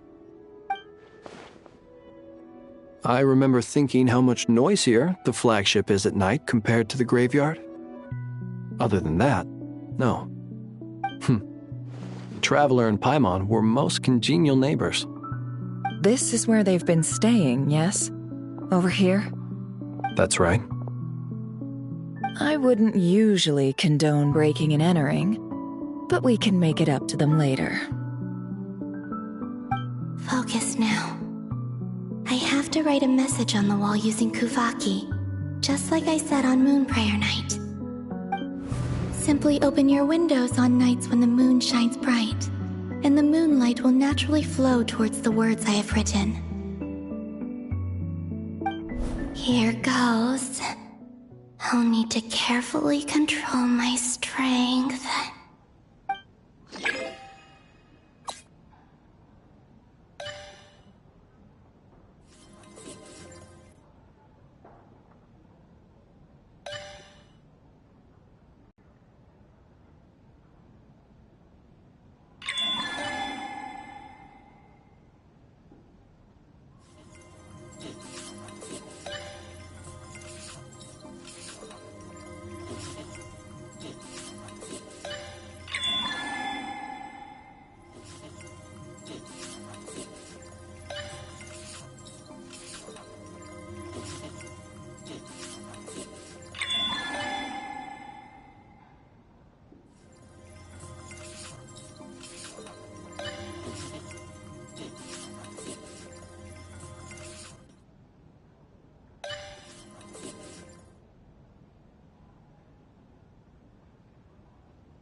There's a noise outside the door. Is she back?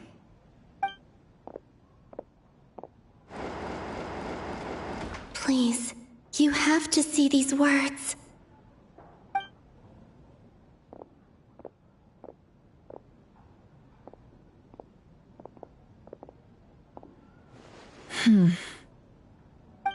Well, do you sense anything? Unfortunately, no. And this place was our last chance. Not necessarily. We've only looked in Nasha Town so far. Miss Columbina said she would leave messages at her friends' dwellings. It's still worth checking where Miss Lauma lives and where I live. Let's try and make some time to look into those then. Wait. What are you waiting for? Paimon might have overeaten slightly. What's that look for? This is a victory feast. It's normal to eat a little more than usual. The Traveler in Paimon. It's really you. But why are they talking about a victory feast? Huh. You worried Paimon sick while you were out there fighting Rare. So this is your chance to make it up to her, alright? Wait. So this is the night after the battle against Rare. How did I end up here? That's quite a long time ago now. Wait. Time. That's it. Every time I've entered reality within this space, it's been at an earlier point in time. Every one of those points has been before I fell into the moon's reflection. And everything I've done to affect reality really did happen in the past. Does this mean that within the moon's reflection, time flows backwards? Starting from the moment I fell in? Not long till Moon Prayer Night now. It's gonna be even livelier than tonight. Although, it's gonna be sad saying goodbye to the damselette. She seems like a really nice person. Paimon. No, I can't. Even if I make contact, they probably won't understand what's going on. And in any case, I'll likely get pulled away again if I do. Instead, I have to find a way to get them to notice what I've written using the moonlight. Wait, even I hadn't thought of doing that before Moon Prayer Night. They'd never conceive of that possibility. Is there truly no other way? Don't lose heart. We'll find a way somehow. Huh? Oh, you say that, but the Frost Moon is beyond the fall sky. If we wanted to go visit her, how would we make it through to the other side? We might not have all the answers now, but I'm sure we'll find a way one day. Huh. Guess someone's gotta be the optimist. The present. The future.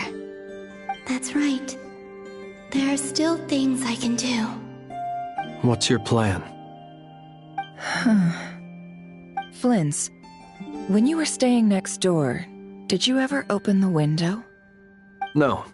The rooms here are dark and damp, and there's such a buildup of dust on the windows that the moonlight can't even get in. I didn't think it was worth the trouble. The moonlight? Ah, I think I see where you're going. One moment. I'll see if the owner is available. Don't bother. Time is of the essence.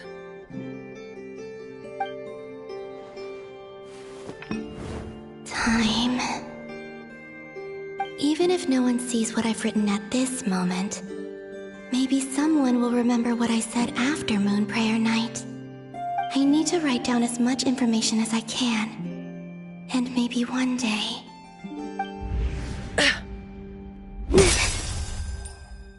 Huh? What's up with you? You can't even hold your cup steady. Are you getting tired? A little. Well, you should probably hit the hay then. You've had a really tough couple of days for you.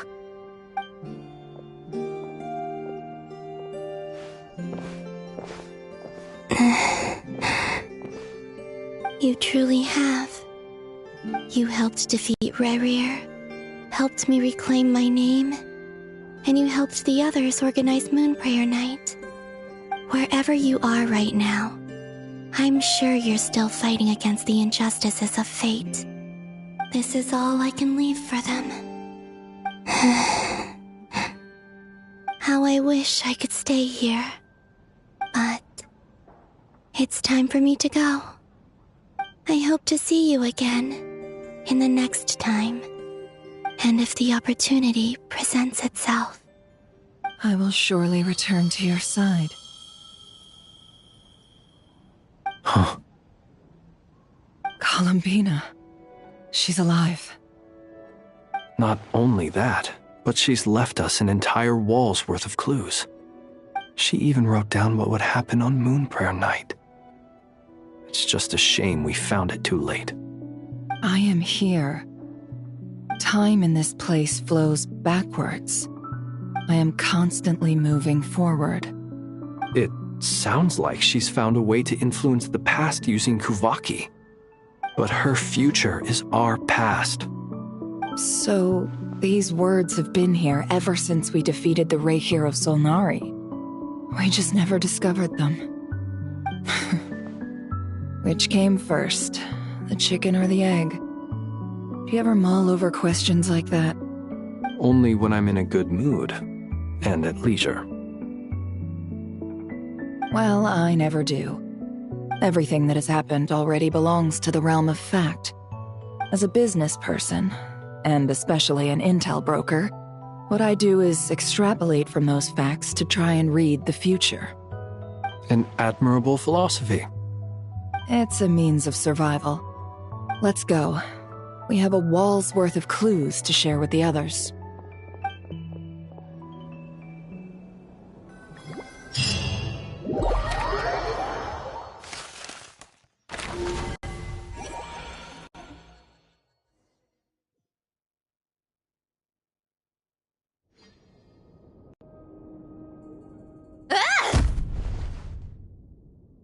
It appears that the doctor's energy signature has changed to something similar to Kuvaki, but not like the Kuvaki we're used to.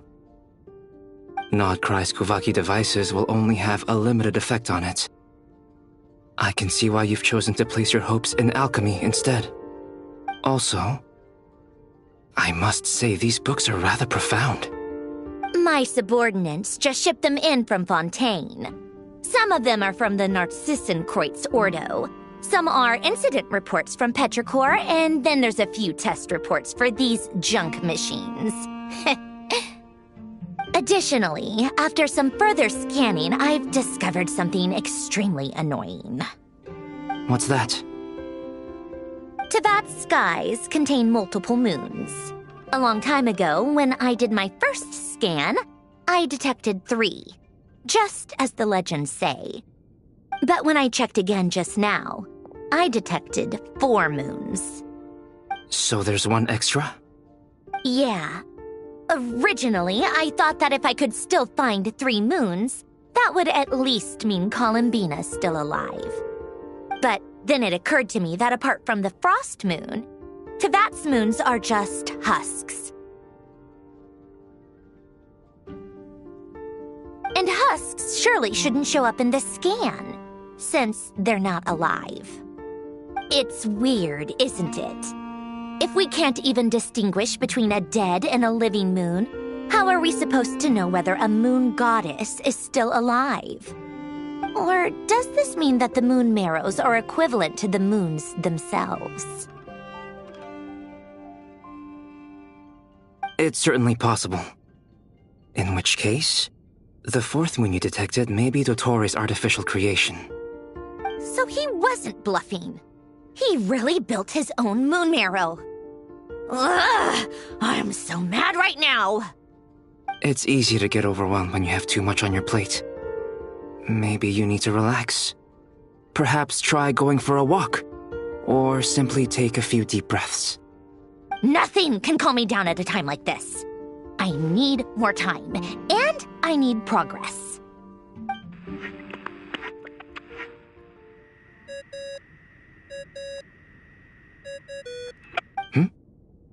It's Mr. Flynn's.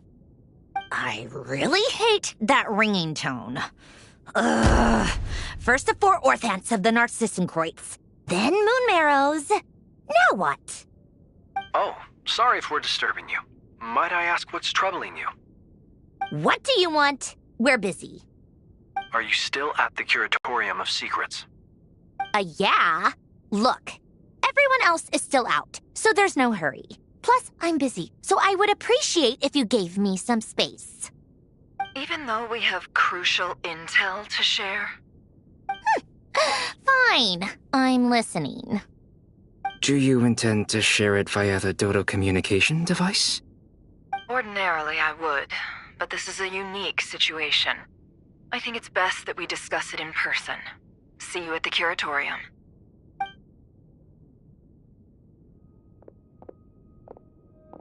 All right then. So, what's the situation? The rest of the team is still out working on their missions and evacuations, but we've decided to fill you in on the most crucial information first. Sandrone, you were right. Columbina is most likely still alive.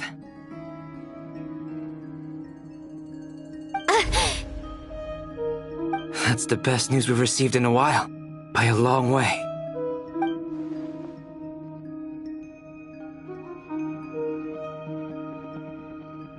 Random locations. Appearing in reverse order? Are you serious? So not dying isn't enough for the moon goddess, huh? She has to show off too. Anyway, does this mean we can deduce her condition from the moon marrows? Miss Sandrone, there's nothing wrong with simply admitting that you're happy to hear the good news. I'm not. And she's the least of our problems. We're facing a huge crisis. If she can't control the flow of time in there, she's just gonna keep moving backwards. Different points in time won't intersect, and she'll never find a way out. Let's say life begins with a drop of water. When did time begin? The moment this planet came into being? No, that's not right. Her final destination would be the moment at which the space she is in was created. But it doesn't seem like we can influence that space from the outside world. So how can we help her? Also, if she's alive, Rerir and Thelindis might be too. But as far as we know, neither of them have come back out. That space may not have an exit at all. I'm afraid I must concur with Miss Nefer in this. Can't exactly argue with that. Let's leave it there for now. I've taken notes on everything you said. Will it help with your research? I doubt it's gonna help with breaking Dottori's energy fields. But who knows when it might come in handy. Better to have it all written down than try to remember everything when I need it. All right, I need to get back to my research. Mr. Albedo has made a lot of suggestions that will require my undivided attention. Sure, I'll stay here. I have things to work on.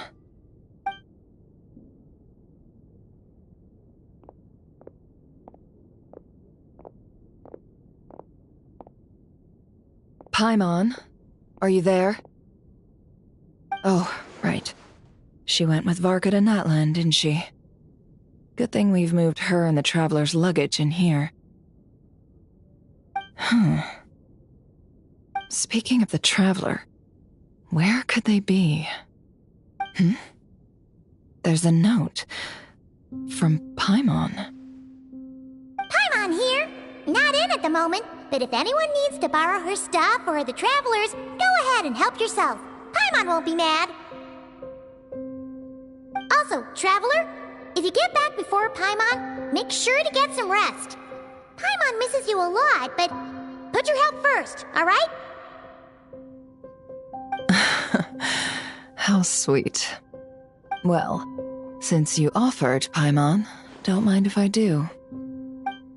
This is the Traveler and Paimon's luggage.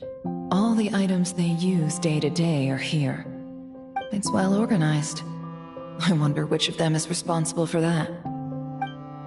What do we have here?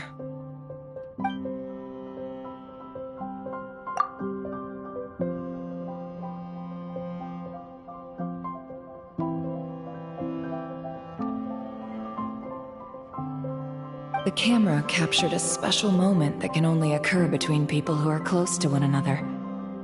You can really sense how the photographer feels about their subject.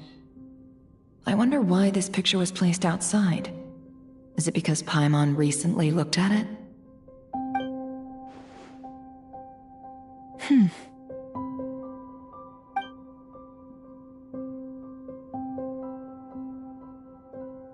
This must belong to the Traveler. Perfect.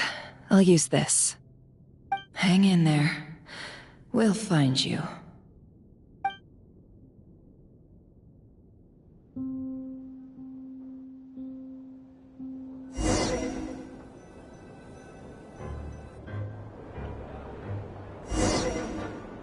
Polonia. Search keyword world formula and bring me all relevant books.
Let's see. This one is on Tonki's sermon dictation concerning the apocalypse. I believe that the correct term for this is Fortuna. This was an ancient Romorian technology, a wisdom unparalleled. I never imagined that Romorian ideas would be so similar to the diagram I have named, the World Formula. This is strong evidence that human civilization should gradually shed possibilities as it continues to explore and evolve. The end of humankind may well be upon us right now. The sparks of civilization shall run out, unless we consider introducing variables from outside the system. Variables? Surely that can only mean one thing. Descenders? Dottore likely captured the Traveler because of her descender status, but the Three Moons' authority comes from the world itself. Why would Dottore need anything beyond that? Where does this variable factor in? The world formula calculates the fate of an entire world. Introducing a variable would therefore give us...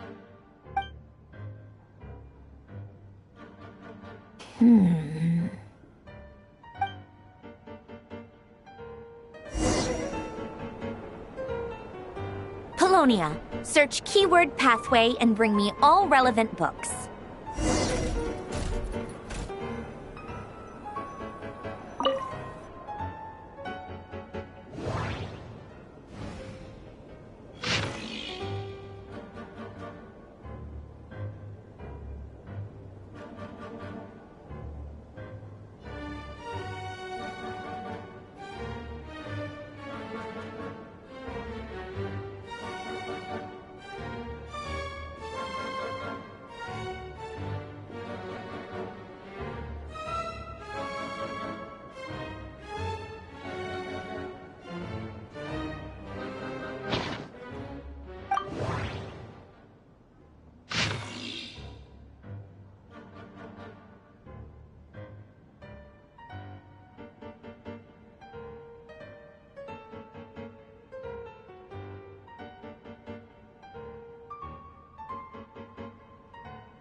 Otonki Sermon Dictation. Explications on the Chemical Marriage. These titles are pretty esoteric.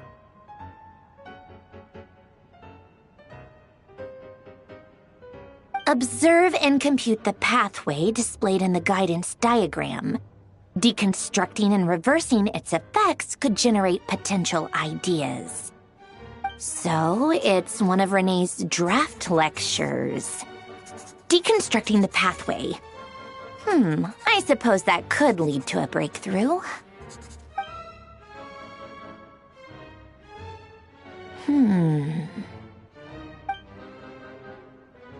Ugh, this is so long. This guy sure loves showing off his knowledge.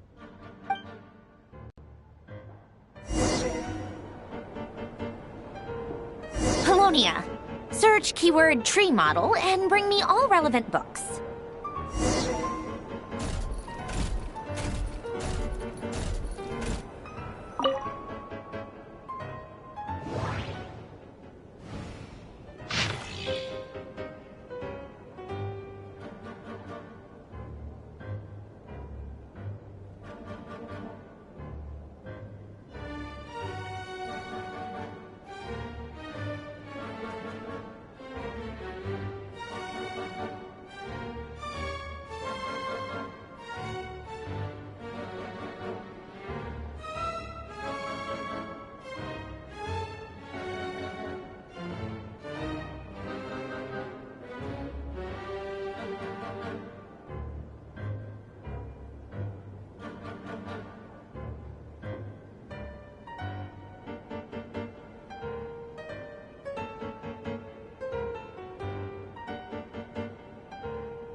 Most of the experimental devices proposed by the Lilia Crucis Ordo are built based on the simple and basic logical structure of a tree model.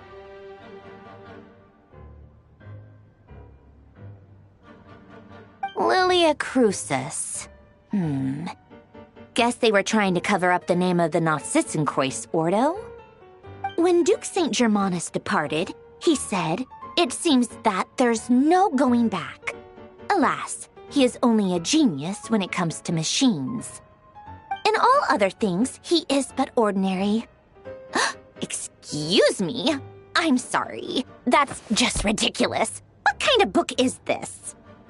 Great Detective Herlock, the Alchemist and the Clockwork Saint? Isn't this a novel? Come on. Still, the author swears that they knew Renee well. Whatever. I guess it's not beyond the realms of possibility that Renee would say nonsense like that on occasion. Memory, wishes, souls, and persona. Frankly, this sounds more like occultism, but if Albedo vouches for it, I suppose there must be some alchemical basis to these techniques.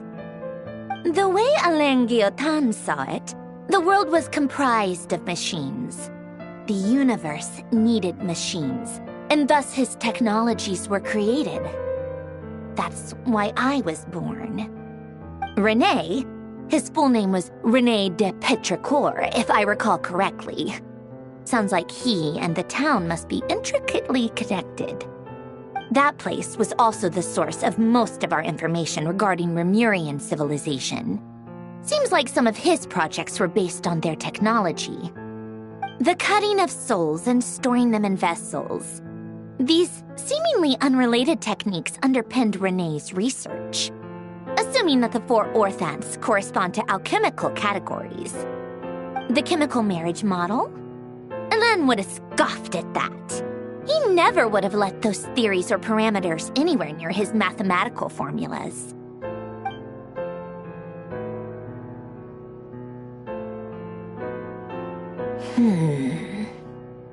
What was Alain's view on René? I know he mentioned the name, albeit very rarely. Oh, now I remember. Alain's old notes are here too. They mentioned René once. René seemed most out of sorts when he spoke to me. A lack of sweet foods has dulled his mind, I should think. Either way, his words are not to be believed. Yep, that sounds like Alain. My subordinates actually did a half-decent job digging out all these materials. Makes a change. Good for them. Some of Alain's old files are completely consistent with these records. He must have gotten them from the Tower of Gestalt. I never knew he got his hands on René's records that early. He may have kept them, but he never even attempted to use them. Didn't believe a word they said. Come to think of it, René's world formula was filled with calculations of constants. That shows he believed that the fate of the world to be predetermined. As for Alain... it's been too long. I forget what he said. What would he have said? A guy like him, fervent believer in machines, but not headstrong enough. The world can be changed. It is worth persevering. Yes, that's how he used to think at least. He created that procedure to save this world. Yet the scale of the world's fate proved too enormous. The result was beyond his ability to calculate. He died having never seen the outcome. And there I was, left behind in the ashes of his dreams. Did you really never take a close look at René's research? Or did you read it but deem his philosophy incompatible with your model? The very thought of trying to incorporate his ideas probably made you feel sick to the stomach. Well, don't worry, because there's a whole new category of lunatic in town. Next to Dottore, every other madman looks sane. You once asked me what I wished for. Should have asked him instead. He's the one pining for things you'd sooner die than witness.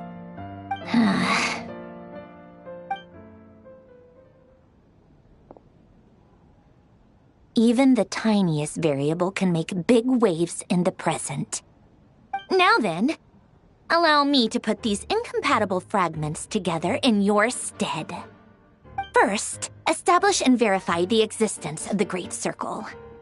Absolute nihil on one end, absolute reality on the other. Now, search between these two extremes. Then, the construction criteria. Variables. The sparks of civilization shall run out unless we consider introducing variables from outside the system. Input variables. Traverse the world, space-time, and civilization. Then extract the essential nodes from the records to determine which variables they point to. The primordial power that differentiated itself from the void. The power of light. Yes, light. Records. Hyperborea. This is so horrendously complicated. After all that, I'm still missing a few variables. I need to think this through again. How do you think it looks, Polonia? Like the frenzied scrawlings of a madwoman? Fine, keep it to yourself. It's not like you can talk anyway. I'll assume you gave it a passing grade. I jest. But true madness does often start with trying to save the world. What would Arlecchino and Columbina think if they saw this incomprehensible hen scratch? They'd probably have me institutionalized. So would Rosaline. She's been dead for a while now. When I close my eyes and think back, I can still see her face. And that enormous dress she used to wear. Such a bizarre choice. What possessed her? Oh, and the clack-clack of those heels used to drive me insane. No one's asking me, obviously, but I hope you all know that I never wanted to save the world. I'm not crazy. I don't have delusional ambitions, and that's a clinical fact. The world needs a solution, but I don't need the world's validation. It's the world begging me for answers, not the other way around.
Oh, cookies to go with the tea. Let's see. They must be from that person who brought those documents. I see they're from Hotel de Boer. Something's written on the box. We are proud to present this homage to the Fortress of Meropede's fun-filled mill collection system. Fortune cookies. Have a lucky start to your day. Sounds like a dumb gimmick to me. Be early to bed and early to rise. Get plenty of sun and drink plenty of water. Then things will surely go well for you. What? Are you kidding me? Somehow I doubt that an early night and a glass of water is magically gonna save a world on the brink of existential peril.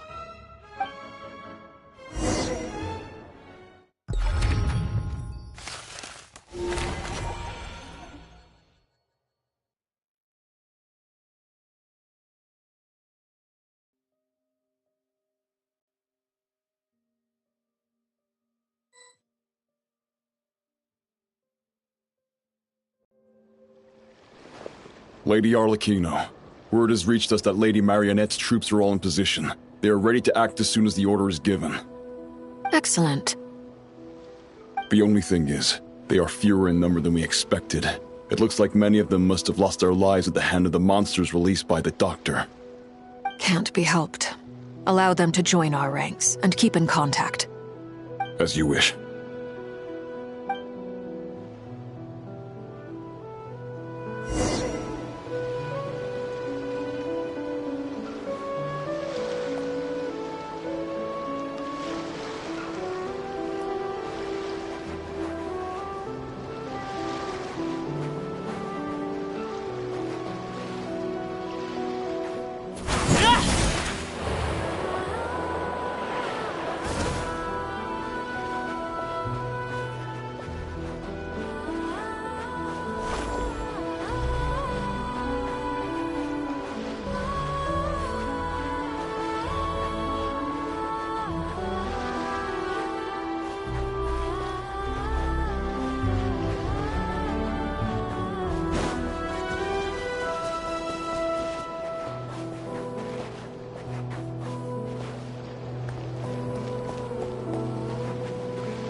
It's been a while, Arlecchino. You look well.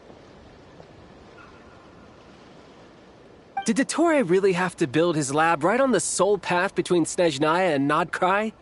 Had to go on a huge detour to stay out of its line of sight. Sounds like an arduous journey. I assume you've brought word from Her Majesty? Of course, all part of the job. Firstly, the Tsaritsa has authorized Fatui Internal Affairs to review Dottore's case. They will reach a formal verdict on whether he has turned traitor and whether he poses a threat to Snezhnaya. While they're working on that, I've been ordered to come and receive the refugees from Nod-Krai. They are nearby. My team will escort you to them shortly. Great. Aside from that, Her Majesty has a message for you and Sandrone personally. Huh? Where is Sandrone? She stayed behind to work since I was making the trip anyway. It seemed sensible to have one person on standby at base while the other came out to meet you. All right, guess that's just how she rolls. In that case, tell her that the Tsaritsa's decree this time is pretty awesome sounding. I think she'll like this one. Still, I wonder what... Wait, what's that? Did one of our troops turn into a monster? Take him out.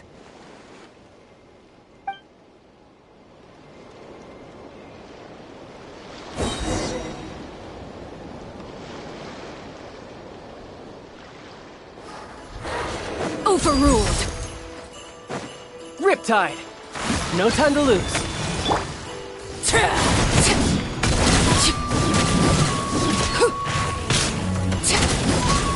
You've gotten stronger, Arlecchino. Nice. Stop that right now. I appreciate the praise, but I am not fighting you today. I knew it. It's the moon! Transfixed!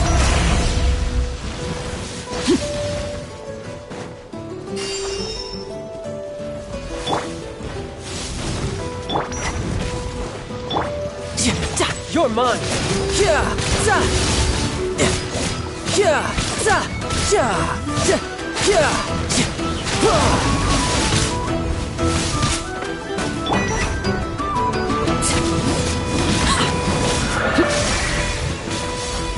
Overruled!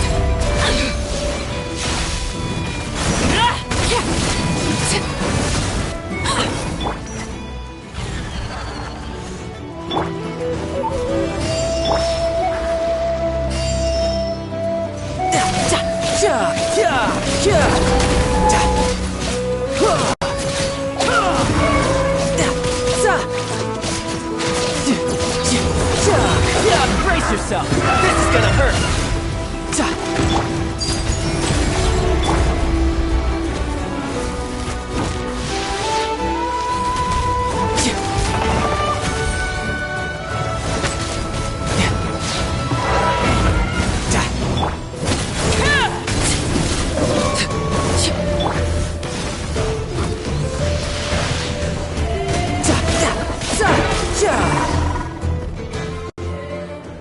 I can't believe it. He was a living, breathing human one moment, and the next... Another fine piece of work by our dear colleague, I'm afraid. What in the world has been going on in Nod-Krai? A lot. But long story short, Dottore stole 2 moon marrows that should have belonged to Columbina, then built a 3rd moon marrow of his own to concentrate the Tri-Lunar Authority in his hands. What? What do you mean he built a moon marrow? People build roads and houses, not moon marrows. What's his next DIY project? He's gonna build a god? You could stand to be less surprised. We are harbingers. The work we are engaged in makes the creation of gods seem mundane by comparison. I tell everyone who asks that you once crossed swords with Rex Lapis while serving as a key supporter for Rosaline's plan. But right now, you're acting like a common adventurer. Thanks for speaking up for me. Those 2 really took me for a ride back then.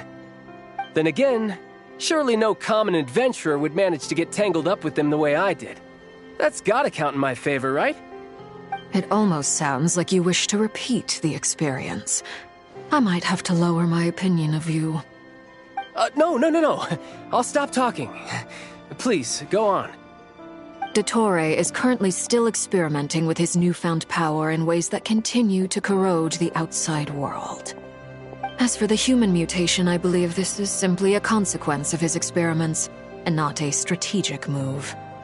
That radiant beast was once a subordinate of Sandrone's. I suspect he was only allowed to live so that he could become an experimental subject.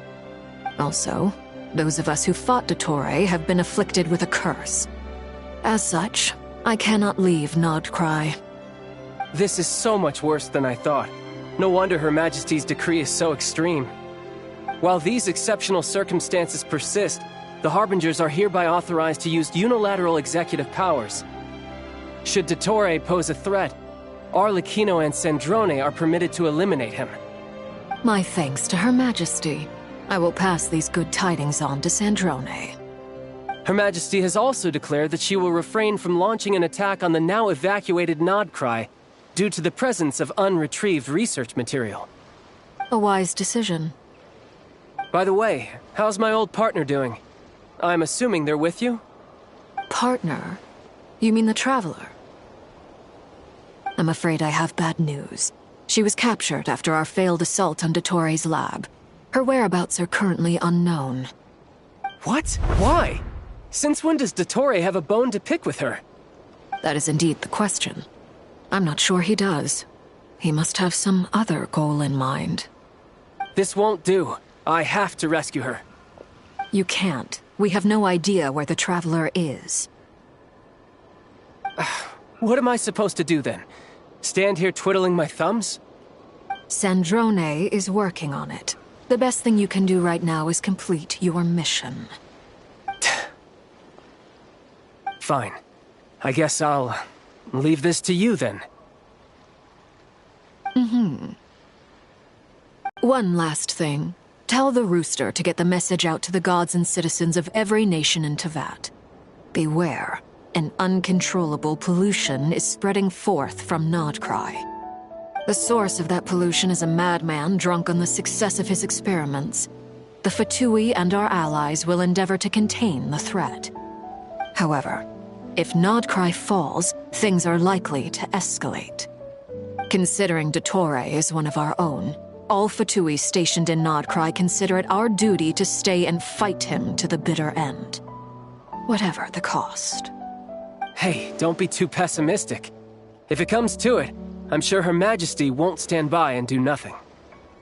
I hope you're right.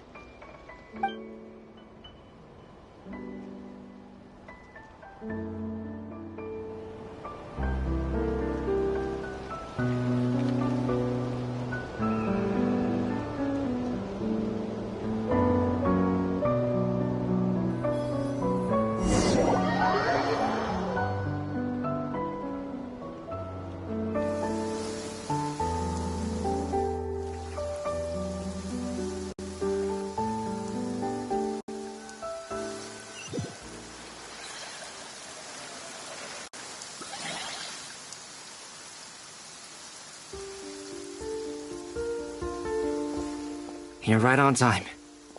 Thanks. Hey, do you think I'll get that gliding exam exemption? I made sure I was on my best behavior in Mondstadt. I landed well outside the city and walked in through the gates. I'll help you apply, don't worry. For now, let's see what we have here. What are the doctor's energy fields even made from? The usual attract and repel principles that govern Kuvaki don't seem to apply to them. They are very mysterious, but ultimately, they appear to be comprised of energies from the 3 realms. Thanks to research by Master and the Hexen Circle, we know that Tevat's 7 elements are derived from the more primordial power of the Light Realm, which is antagonistic with the power of the Void Realm. Since you have the power of the Dragon Durin within you, I'm sure you can already tell that this energy field contains no abyssal energy. That's true. It's not abyssal energy, it's something pure, wild, and untamed. I've been thinking about something. Do you still remember the device that Dory supplied from the Academia when you and Miss Columbina fought Rarier? That was one of the most marvelous feats of ingenuity I've ever seen. The design, the craftsmanship, the material selection. I couldn't fault any of it. Not to mention the operating principles. Surely the most ingenious feature of all. Dory didn't go into detail on how it functions, but I have a working theory. The clue was that Miss Columbina was somehow able to use the pyro energy that you provided, despite the fact that, as a moon goddess, she should only be able to use Light Realm energy in principle. Now, all elemental energy is, of course, derived from Light Realm energy to begin with. Hence, I suspect that the device works by restoring elemental energy to its original state. This presumes a theoretical model of the 7 elements akin to that of light refracted through a prism. Perhaps it is no mere analogy.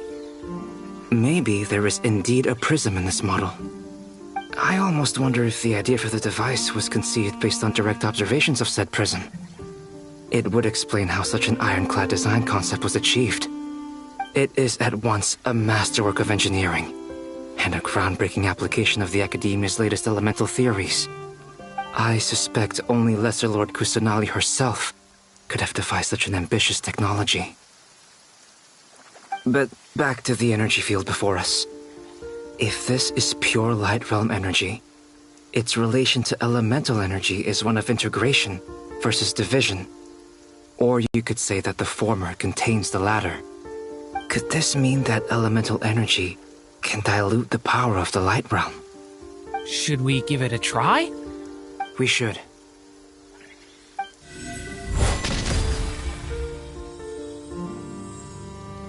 Ha! It works! Clear signs of disruption were detected at the periphery of the energy field. This indicates that elemental energy can disturb or even negate the field. Now you try. All right, here goes. It's working! Switch to abyssal energy and attack again.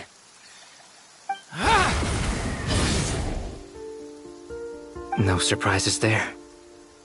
Abyssal power drains the energy field to a significantly greater extent. I now feel confident in asserting that the energy field is indeed pure Light Realm energy, and that elemental energy can dilute it. But the energy field is huge. How much elemental energy will it take to neutralize it? We don't have to neutralize it completely. We can try other approaches. That's all for theory. Would you like to continue watching? So you knew I was here. Huh? When did you get here?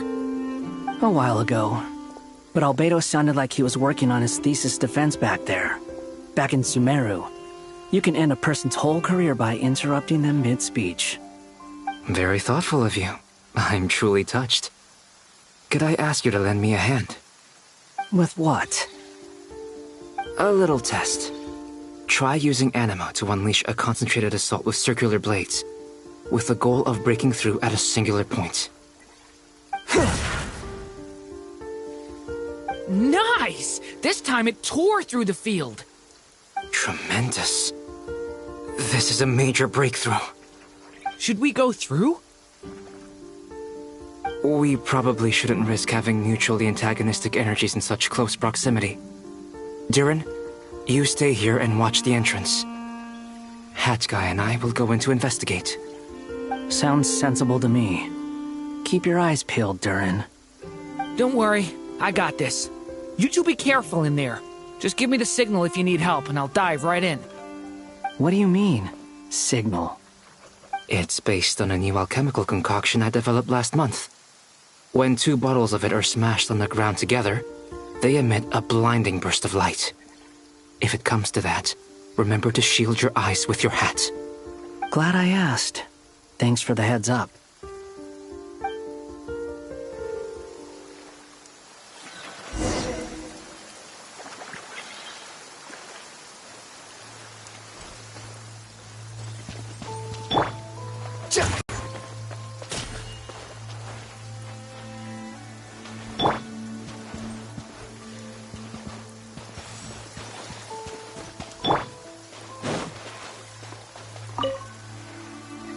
Like I thought.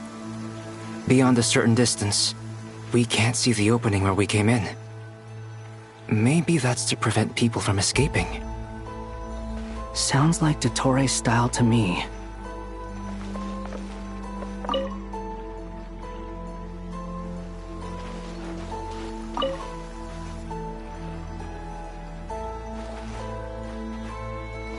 Quit following me. Not much has changed. Things are basically the same here as they were before the energy field appeared.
They have no heartbeats and they're not breathing.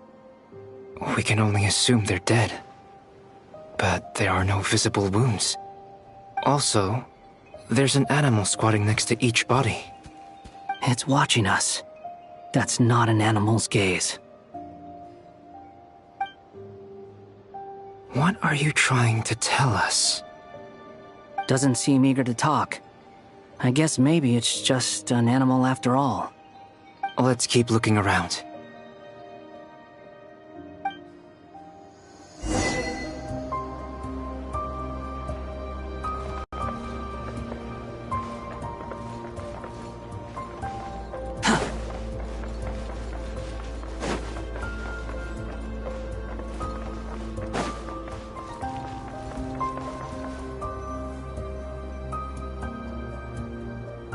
Same situation everywhere. Not a living soul in sight. Just countless bodies with animals standing watch over them. Well, I think we can safely rule out the possibility that they're all pets. Is skirting around the topic your way of showing consideration for other people's feelings? Just being cautious. I don't doubt that you can handle the truth.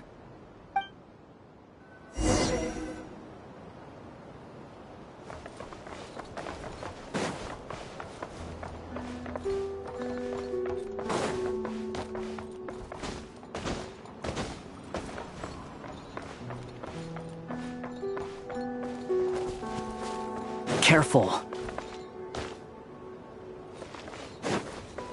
Please. Help us. Please. Over there. I hear a voice.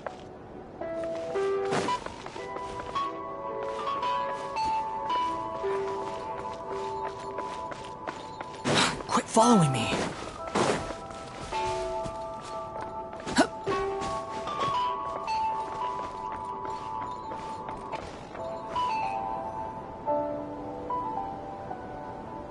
Please. Help us. Please. What happened here? I don't know. Suddenly, everyone collapsed. Then my line of sight got lower. I still have some of my senses left. I gotta get out of here.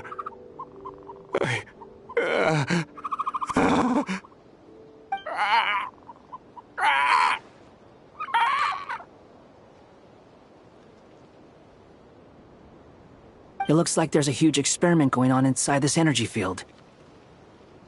Maybe each energy field is its own giant experiment. Vile. He's swapping human minds with those of animals. Even without the other circumstances, this would be an extremely radical experiment. Those people may have lost their sense of selves, but they are not fully animals either. If they were, they would have left. But instead, their instincts are driving them to remain by their dead bodies. We should go. No sense in sticking around here longer than we need to. Agreed.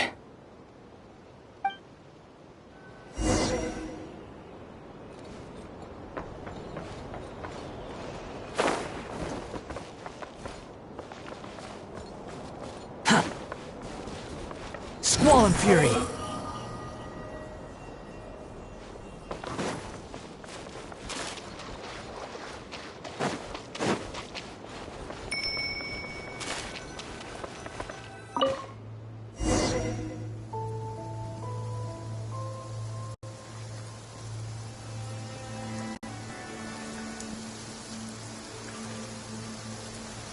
You're back!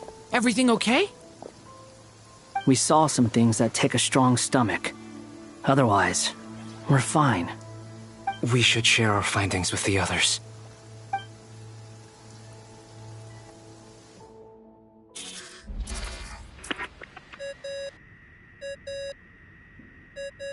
Yes? Who is it? Miss Nefer, it's me, Albedo. We found a way to break through the energy fields. With enough control, it's possible to tear them open using elemental energy. Also, we managed to take a look inside. Dottore is carrying out his cruel experiments on an immense scale. Any residents who have failed to evacuate in time will likely meet a grisly end. Sounds like he's living down to our expectations. Might I ask how things are proceeding on your end? I'm just about to get started. I'll be in touch once I have a result. Understood. Stay safe. I will.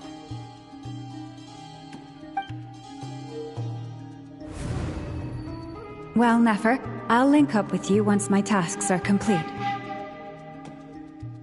What makes you think I'd need you to do that? I'll need it. And considering the way you approach certain matters, I think you'll be better off with me present.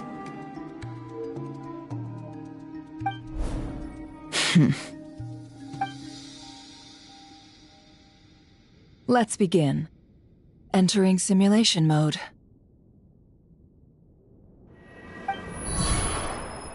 A vast wasteland. Is this the Traveler's inner world? I was expecting something more vibrant, to be honest. Wait, someone's there. What are you looking at? In that case, I'll look at it with you. I want to know all about everything you've seen and experienced. Is there somewhere I should return to? Or should I stay here and be the hero everyone says I am? I don't dislike my current life. Roaming the land, fighting battles, accomplishing missions, earning a living, looking after Paimon. It's not so bad.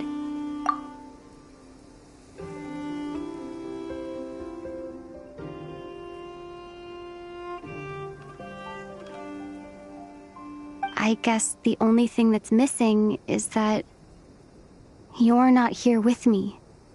This is the conscious layer, which contains a person's true feelings. It is filled with both longing and kindness. I suppose anyone who lives long enough ends up wishing for someone who can't be there. Maybe it's the only way we can feel truly alive. Time to delve a little deeper.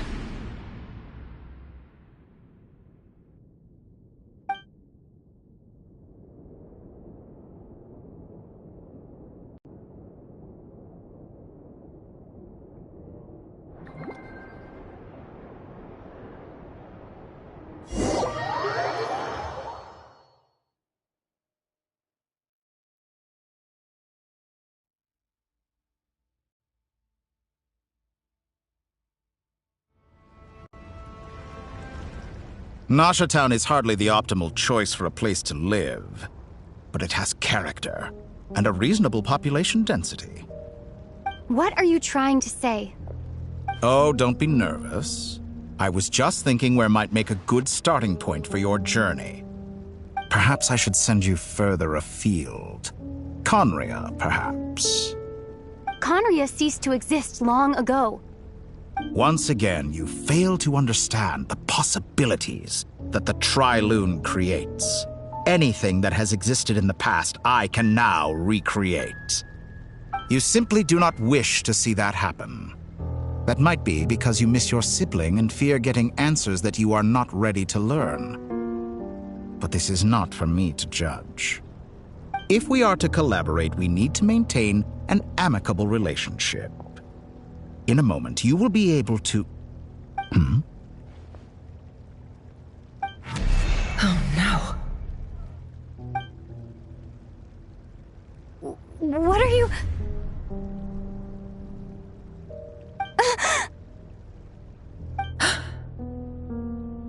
What are you gonna do? Don't move. Something unwanted has crept into... Oh? Gone as quickly as it came.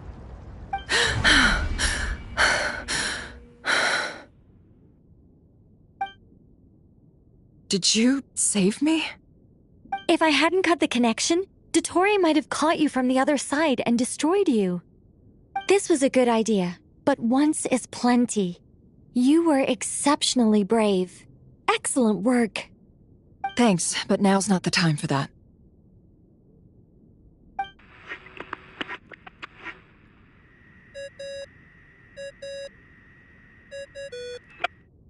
Albedo speaking. I think I know where she is. What is this endless darkness? I can't see anything, even though my eyes are wide open. But why? What happened? Ah, sorry about that. I take it you didn't notice. Just now, a friend of yours took a little peek into your mind.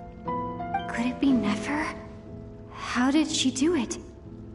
Did she use something as a medium to connect to me? Do you think she's aware of your current circumstances?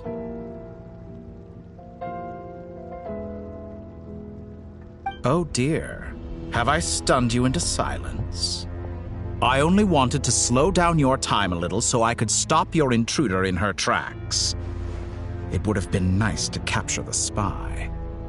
I must say, I'm finding the ability to adjust the flow of time rather intriguing. The moment you closed your eyes, time seemed to grow impossibly viscous, didn't it? A whole month passed before you opened your eyes again, but only for you. No one else was affected. I dare say this is something only a god can achieve. Point taken. You've proven once again that you have god-tier powers. Oh, you misunderstand. This wasn't about proving a point. I was testing things out. I find I learn best by doing, and I have to admit, time is not the easiest dimension to control. I only wanted to make you sleep for a short while, but it ended up lasting a whole month. Clearly some finesse is required to wield the authority over time as I wish. I hope you're not angry with me. It was only a month's discrepancy, nothing too serious. Had I been off by a year, a decade, or even a century, that would have been quite a different story. You could have frozen me for millions of years. So much for collaboration. You aren't showing much sincerity. Millions of years? To what end? I wonder if you don't understand humans all that well. They are very pragmatic creatures who understand only that which they can perceive with their senses. If I had you sit here for a week, I imagine people might sympathize. But if I left you here for 100, 1,000, or 10,000 years, the sheer size of that number would cause it to lose all meaning to them. They would not have the capacity to comprehend your suffering, and thus they could not empathize. Unfortunately, while gods do exist in Teyvat, it is ordinary humans that account for most of the population. Their lifespans are so limited, their bodies so fragile. Did you ever really hope that they could begin to understand someone like you? Your long life and unique origins make you fundamentally different from them. How long will it be before they start to treat you like the alien you are? Before you are ostracized, outcast? Alien. Even I feel bad for you sometimes. This world has made you into a slave. So many times you have served its will, and not once have the powers that be ever thought to grant you the one simple thing you wish for. You have been treated most unfairly. I can change that. I will grant you special privileges and give you back the status you rightly deserve as a descender.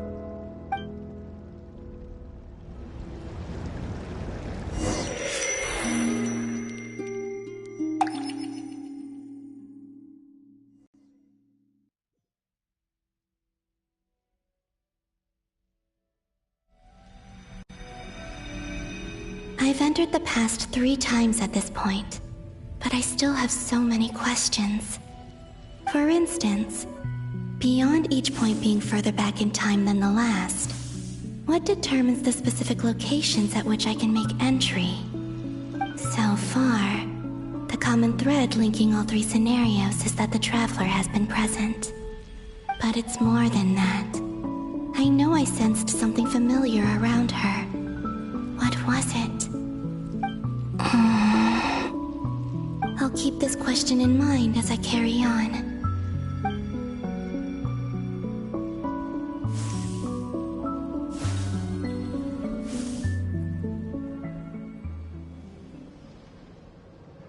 Humans, you never change. Always trying to use powers you neither comprehend nor control. This looks like Star Sand Shoal. Was this before Rerir regained his physical form?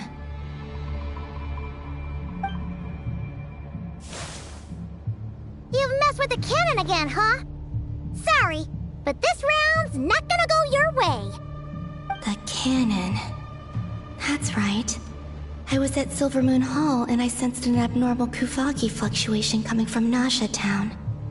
And right after that, came an ominous power emanating from Star Sand Shoal. My body was once torn into countless pieces and hurled into the swirling chaos of time itself. But even so, my life and will were not extinguished. I wonder if I could try to prevent his resurrection. But how would I do it? What can I do, here and now? Traveler! Behind you! Look at that light!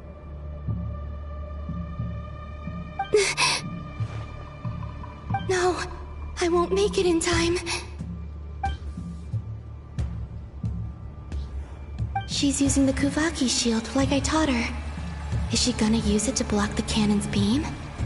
She's strong. I'm sure she can manage. But the force released when the beam impacts the shield might lead to collateral damage. Easy Island. The Frost Moon Scions will be exposed to lethal levels of Kuvaki. A question, if I may, kind Miss Columbina. When the cannon's Kuvaki beam was deflected earlier, I saw several bolts of energy streak toward Hisi Island, only to be blocked.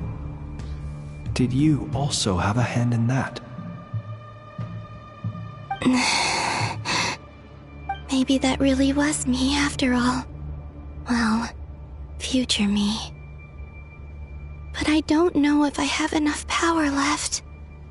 Sigi sato pasa sax, niti ipotuftos. There's no time. Osestikos paratin tiram tu risuiku, to pirto aithion feraton. I have to make it. Oh, Frost Moon. Oh, great land. Oh, slumbering moonlight of Nod-Krai. If you can hear me, if you can sense my call, then please, heed me once more!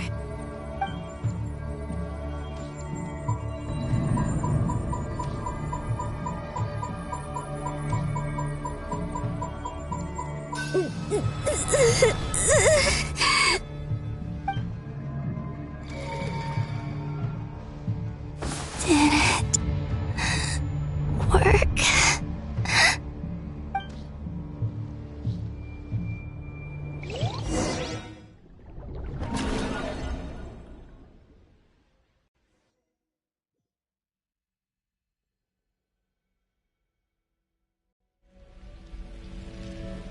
Hey, wake up. Hey, did you hear me? Columbina, I said wake up, now! Oh, good morning, Sandrone. It's 3 in the afternoon, actually. And could you kindly not use my quarters as your personal nap room next time? But I feel so safe here. And your coffee, right? It's so bitter, but it smells lovely. It's like you were raised by wolves in a forest or something. What did you drink growing up? Grass tea? The Frost Moon Scions certainly led a more frugal existence than the Fatui. Then I'll bet you've never eaten one of these before. It smells delicious. That's because it's a Fontanian recipe. I had a little free time today, so I made a batch. Rosaline will be here shortly, but if you really can't wait, I guess you can go ahead and... Hey, at least let me finish before you start eating! Did the Frost Moon Scions not teach you basic table manners? Or did the rules not apply to you because you're the high and mighty moon goddess? These are so tasty. Of course they are. I made them. I was worried they might contain traces of machine oil. What?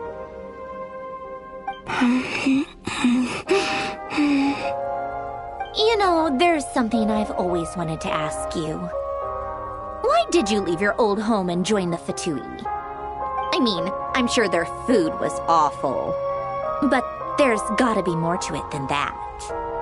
Well, life there didn't go quite how I imagined. What were you expecting? You're a god. Your followers are gonna make some demands of you, right? Surely you can just answer a few prayers here and there in return for the free food and drink. How bad can it be? Well, would you help other people just for free food and drink? The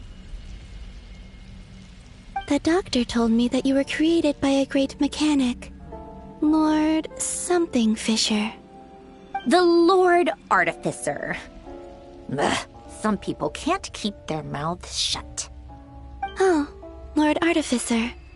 And didn't he have something to do with the, narcissist? Narcissenkreuz Ordo. Yes, that was it. Narcissenkreuz Ordo. So, would you try to fulfill their wishes? You must be joking. I wouldn't go even if they paid me. I don't even know them. Exactly. Well, I felt the same way. I did not know the people who made demands of me. What do you know? We're on the same page for once. In his later years, Alan did ask me if there was anything I wanted to do. If I had any wishes of my own. Well, I don't. And I'm not in any mood to fulfill someone else's either. Who's Alain? He was the... You know what? Never mind. You're not gonna remember. Anyway, the point I'm trying to make is, neither of us is the self-sacrificing type. Let me ask you this. What sort of place would you like to live in, if you could choose? A place where people don't ask me for things I cannot give them. Where they don't worship me, or fear me, but just want to chat with me like a normal person. I'd also like the freedom to come and go as I please. And ideally, it would be somewhere with the smell of coffee and snacks. Not to burst your bubble, but no such place exists in the world. Now, take your snacks and scram.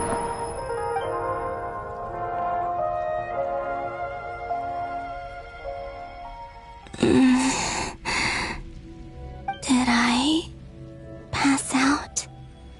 Of course. I'm back here again. I dreamed of events from my past. Sandrone. Traveler. I miss you all so much. Back there, I guess I managed to harness all the Kuvaki energy on Hisi Island. But how did I do it? Time is flowing backwards here, and I can use that familiar power to enter the world of the past. That mystery ally everyone talked about. It was me all along. I can sense that there isn't much more power remaining up ahead. What lies at the end of all of this? Will time keep flowing into the past? And will I ever find my way back?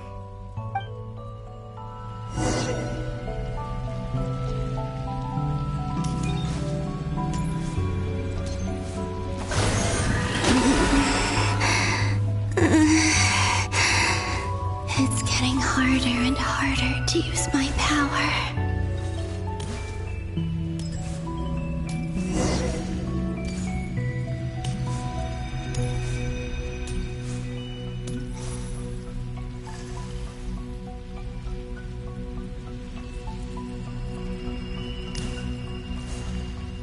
I'm no match for the Abyss in this state.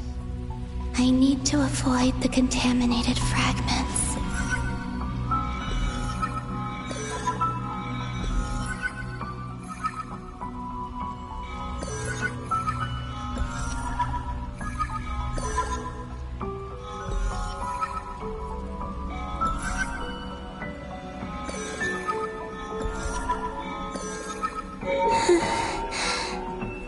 Time to go. I want Wonder where I'll find myself this time.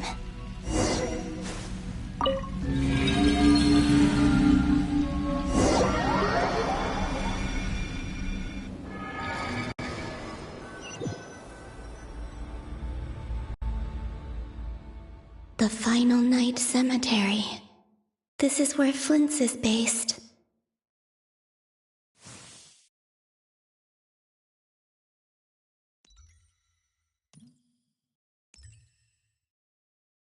Difficult, yes, but it is also our most efficient option. Seems like they're searching for information. Oh, I remember. Flint and Varga talked about some files on the Wild Hunt. Was this my doing too? To expose the true intentions of this Rarir, we need to dive into Nod-Krai's history. Are my actions changing the past? Or are they simply completing a process? Is all of this inevitable? Or am I the one making these decisions? If I choose not to help them now, will it change how things turn out? Hope we don't land on our heads then. They're my friends. I can't not help them.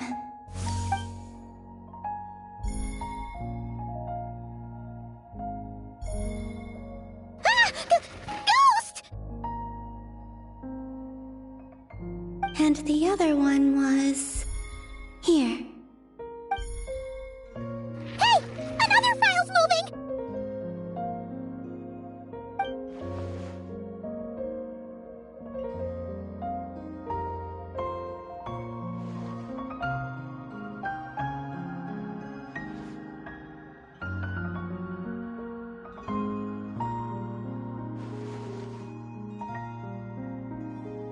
That should do it.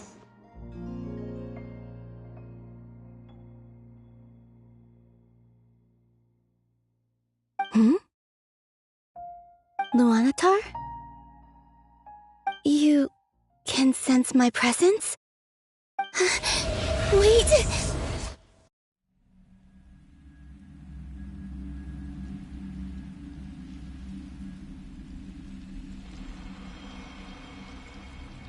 Luanatar.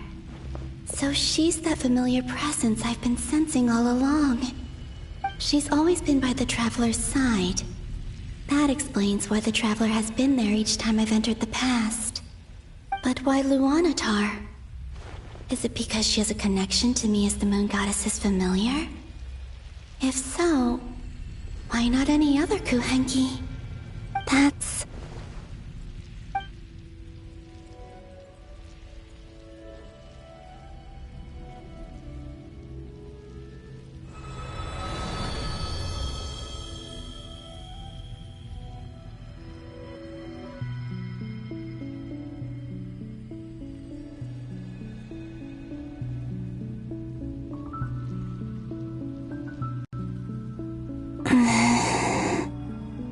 I cannot sense any power up ahead.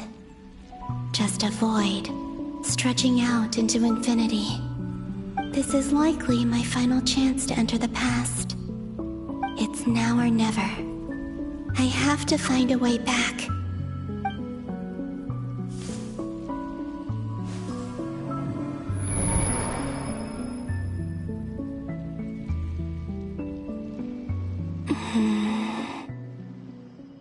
Easy Island? How far back in time is this? Where's Luanatar? I can't sense her presence this time. Oh, seeing Anafa and Aino reunited like that sure was heartwarming. Traveler, Paimon. No, stay calm. I don't have much power left to change things.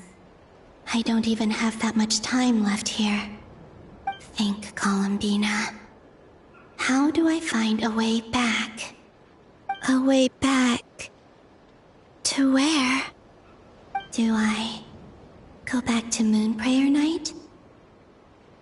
Or to the future that followed? And if I return in my current state, What will become of me then? Dottoro's actions that day proved that he'd been planning that for a long time. He had already seized the power of 2 moon marrows before capturing me. Even if I managed to get back, how can I fight against him when he wields the Tri-Lune authority? I can't. If I go back like this, I'll be playing right into his hands. I have to find some way of rivaling the power he has usurped. Wait. Time flowing backwards. The Tri-Lune authority. Does that mean... I think I know what the final destination of this lunar reflection might be. I know what I must do. Speaking of homes, we must already be close to where the Frost Moon Scions live. The vibe here feels different, just like the scenery. But how do I communicate my plan to my friends? Should I write it down here? No, someone else will see it. I need something with a close connection to me.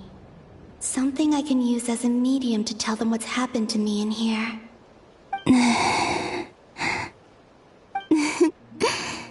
Now it makes sense.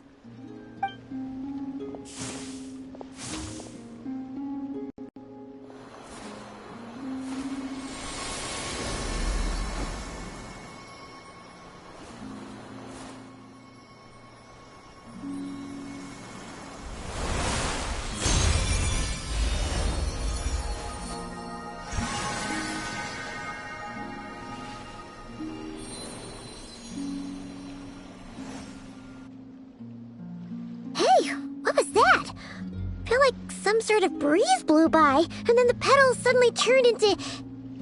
Huh?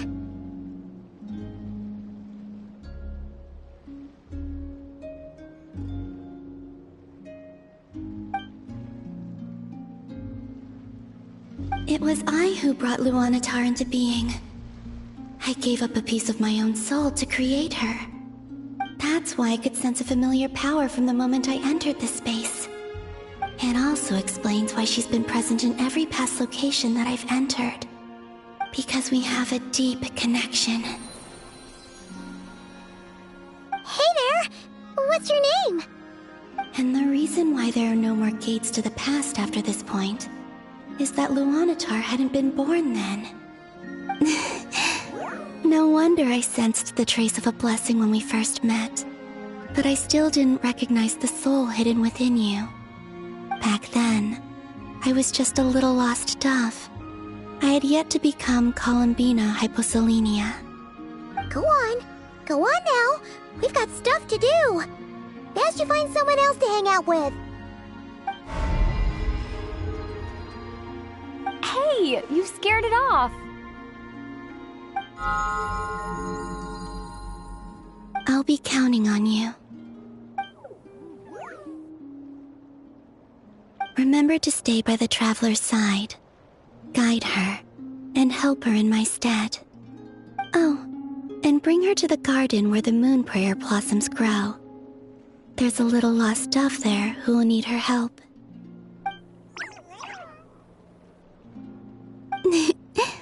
Go on.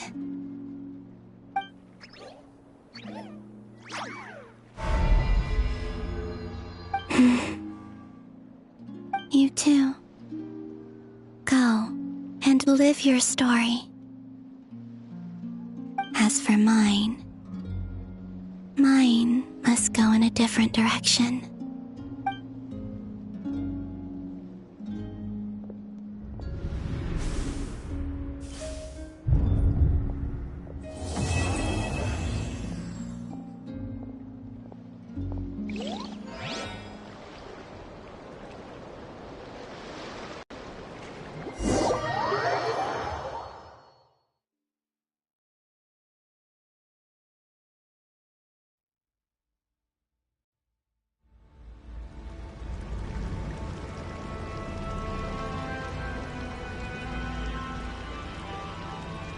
How would you like to experience the thrill of never being held accountable for your actions? You could crush people like ants without consequence, or tear off their heads or limbs as you please.